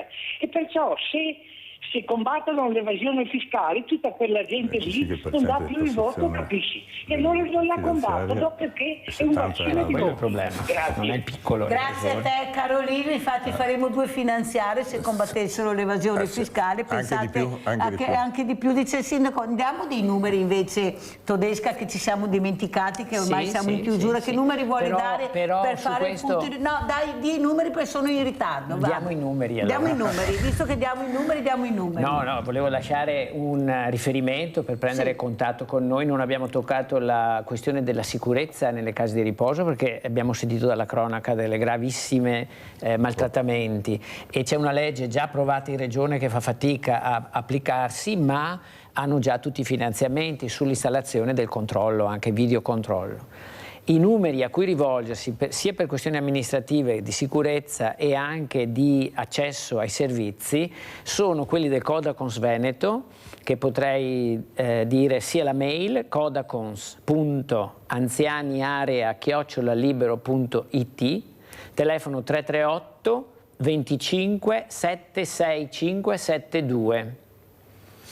Oppure alla rete dei comitati dei familiari che si sta unendo in regione, siamo più di 30 strutture che hanno già dato l'adesione, che è come mail rete familiari RSA, scritto in lettere, tutto attaccato, rete familiari RSA Veneta, @gmail.com, telefono 338 53 54 906. Informatevi, chiedete assistenza perché la possiamo dare. Senta Sindaco, non è il caso di fare squadra anche con questa associazione, con Todesca e altri, per cercare di portare avanti, perché ormai il diversamente giovane non deve essere un problema, dovrebbe essere una risorsa, dovremmo attenzionarlo molto di più, ma bisogna fare squadra, perché qua abbiamo i campanili, abbiamo il profondo nord, Minovò Combatta, e allora Sindaco cosa dice?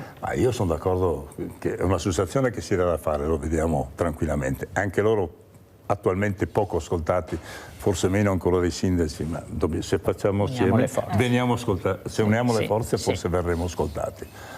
Ecco, abbiamo incontrato anche l'assessore che lei ha citato, molto accogliente e intenzionata a darci uno spazio. No, ma ha il carattere per farlo, indipendentemente che sia di un'altra, è stata una mia collega da un bel po', anche nel primo mandato, quindi ho visto come agisce, non si guarda. I sindaci purtroppo non...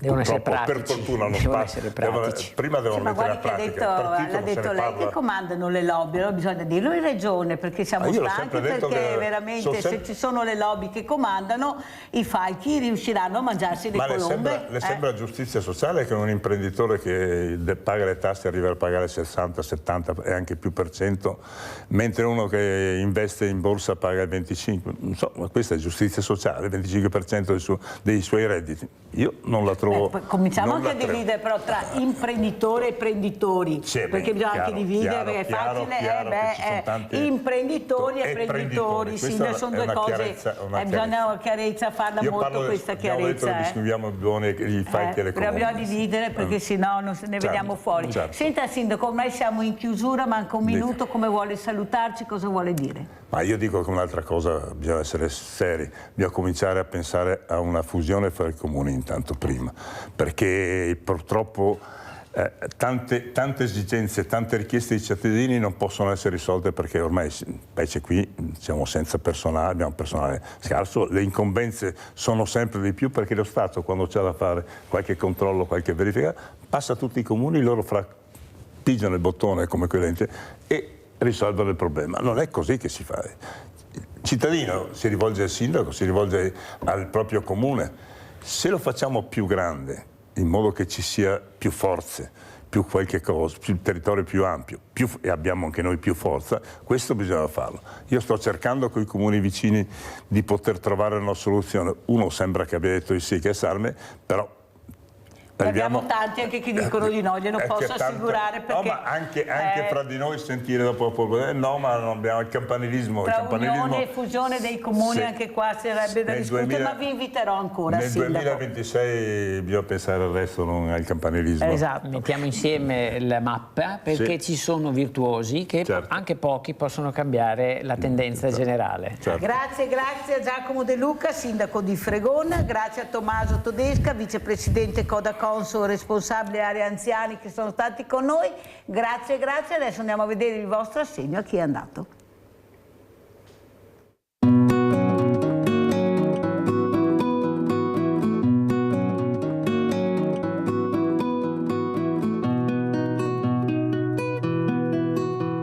Ciao grande famiglia, siamo a Fagarè, nella golena del Piave, e stiamo per incontrare Elisa, che voi avete già conosciuto.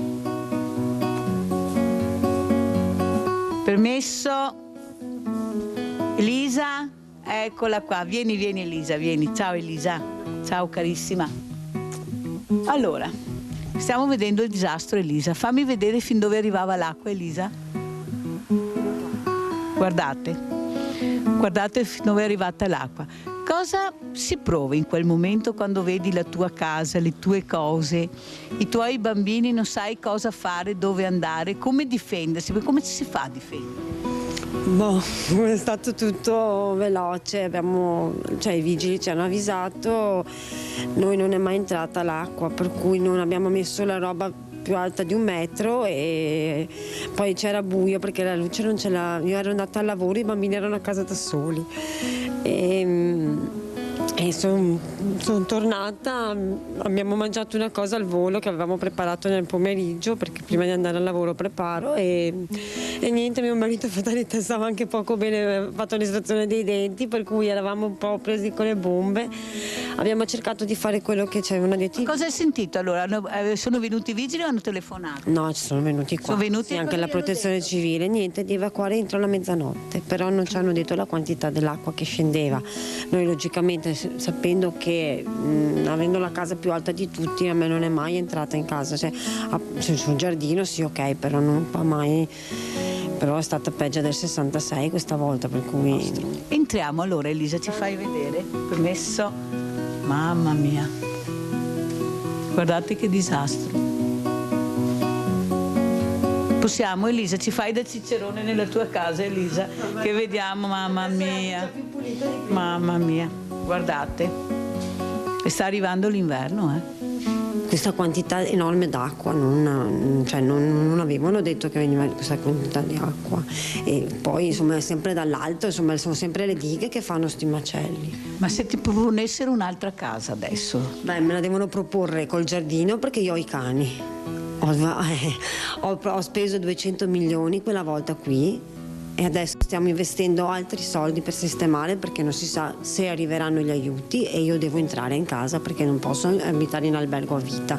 Ascolta, tu hai sentito l'amministrazione in questi giorni? Sono fatti sentire? No, li ho chiamati più volte, loro hanno detto che non hanno nessuna novità, stanno aspettando anche loro. Voi siete in albergo al momento? Sì, stiamo in albergo a spese nostre adesso, il comune ci ha aiutato una settimana, dopo giustamente le famiglie sono tante, hanno cercato di aiutare tutti e adesso sono là io con i miei figli e mio marito dorme qua, anche perché abbiamo paura un po' anche dei ladri, perché sì, beh, non si sa mai. Non si sa mai, come che stanno facendo un po' dappertutto. Allora. Ma tu trovi giusto che l'amministrazione si difili un po', diciamo, nel senso ha pagato una settimana, ma voi adesso cosa fate con i bambini? Cioè l'ATE aveva detto che metteva a disposizione degli appartamenti. Allora, qui a San Biagio mi avevano detto che non ce n'erano a disposizione, abbiamo sentito che c'erano 15 appartamenti dell'ATE a disposizione. Sì. Però sì, io adesso sinceramente abbiamo anche guardato degli appartamenti in affitto, ma gli affitti sono troppo alti e io ho un mutuo da pagare, sto ancora pagando il mutuo e appunto sto aspettando a vedere se li bloccano sti mutui, tanto giusto per vedere un attimo. Perché le spese continuano, cioè anche se noi siamo stati, le bollette, mi è arrivata anche ieri la bolletta della luce, cioè le bollette continuano ad arrivare, non è che si fermano, le tasse le pago, anche noi che siamo in Ingolena paghiamo tutto, no? Che non si paga niente e niente, cioè, e dopo insomma tutte le spese quotidiane che hanno tutte le famiglie, insomma. No, ma tu hai detto io pago tutte le spese, che in Ingolena non si paga niente, cos'è? Perché dicono che in Ingolena che le case qui nel Piave non pagano niente. Invece non è vero. Non è vero. Sta testimoniando invece che è un'altra realtà, quella che voi pagate. Come io, come tutti i miei vicini paghiamo.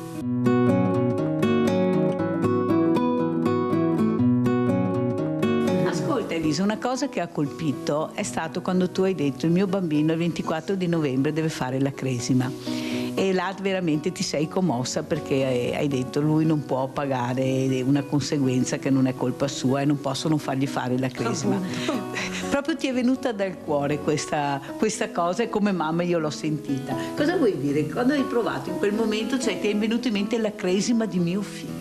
Perché cioè lui si sta preparando alla cresima perché sta facendo il percorso con la diocesi di Fiera e sì, abbiamo già prenotato tutto, le bomboniere sono già pronte, cioè, non può, anche perché lui desidera fare la cresima con i suoi amici, insomma è giusto che la faccia e non è giusto che, che lui per una causa così che è arrivata all'improvviso salti tutto, insomma, allora cerchiamo di stringere i denti e gliela facciamo fare. Allora, noi ti aiuteremo a fare la cresima. Questo è l'assegno della grande famiglia di Rete Veneta.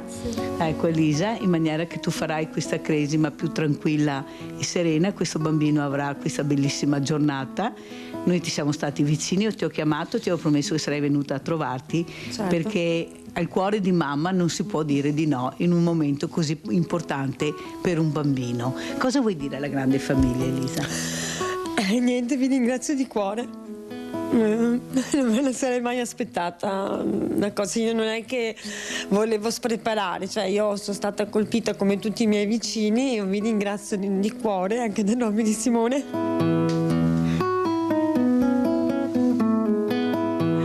Vedete, bisogna far tornare il sorriso a queste persone, a queste mamme, perché ne hanno tutto il diritto e stiamo parlando anche dei loro bambini che non hanno nessuna colpa. Anche degli anziani che ci sono qua, che sono parecchi e stanno facendo, veramente sono feriti, ma tanto.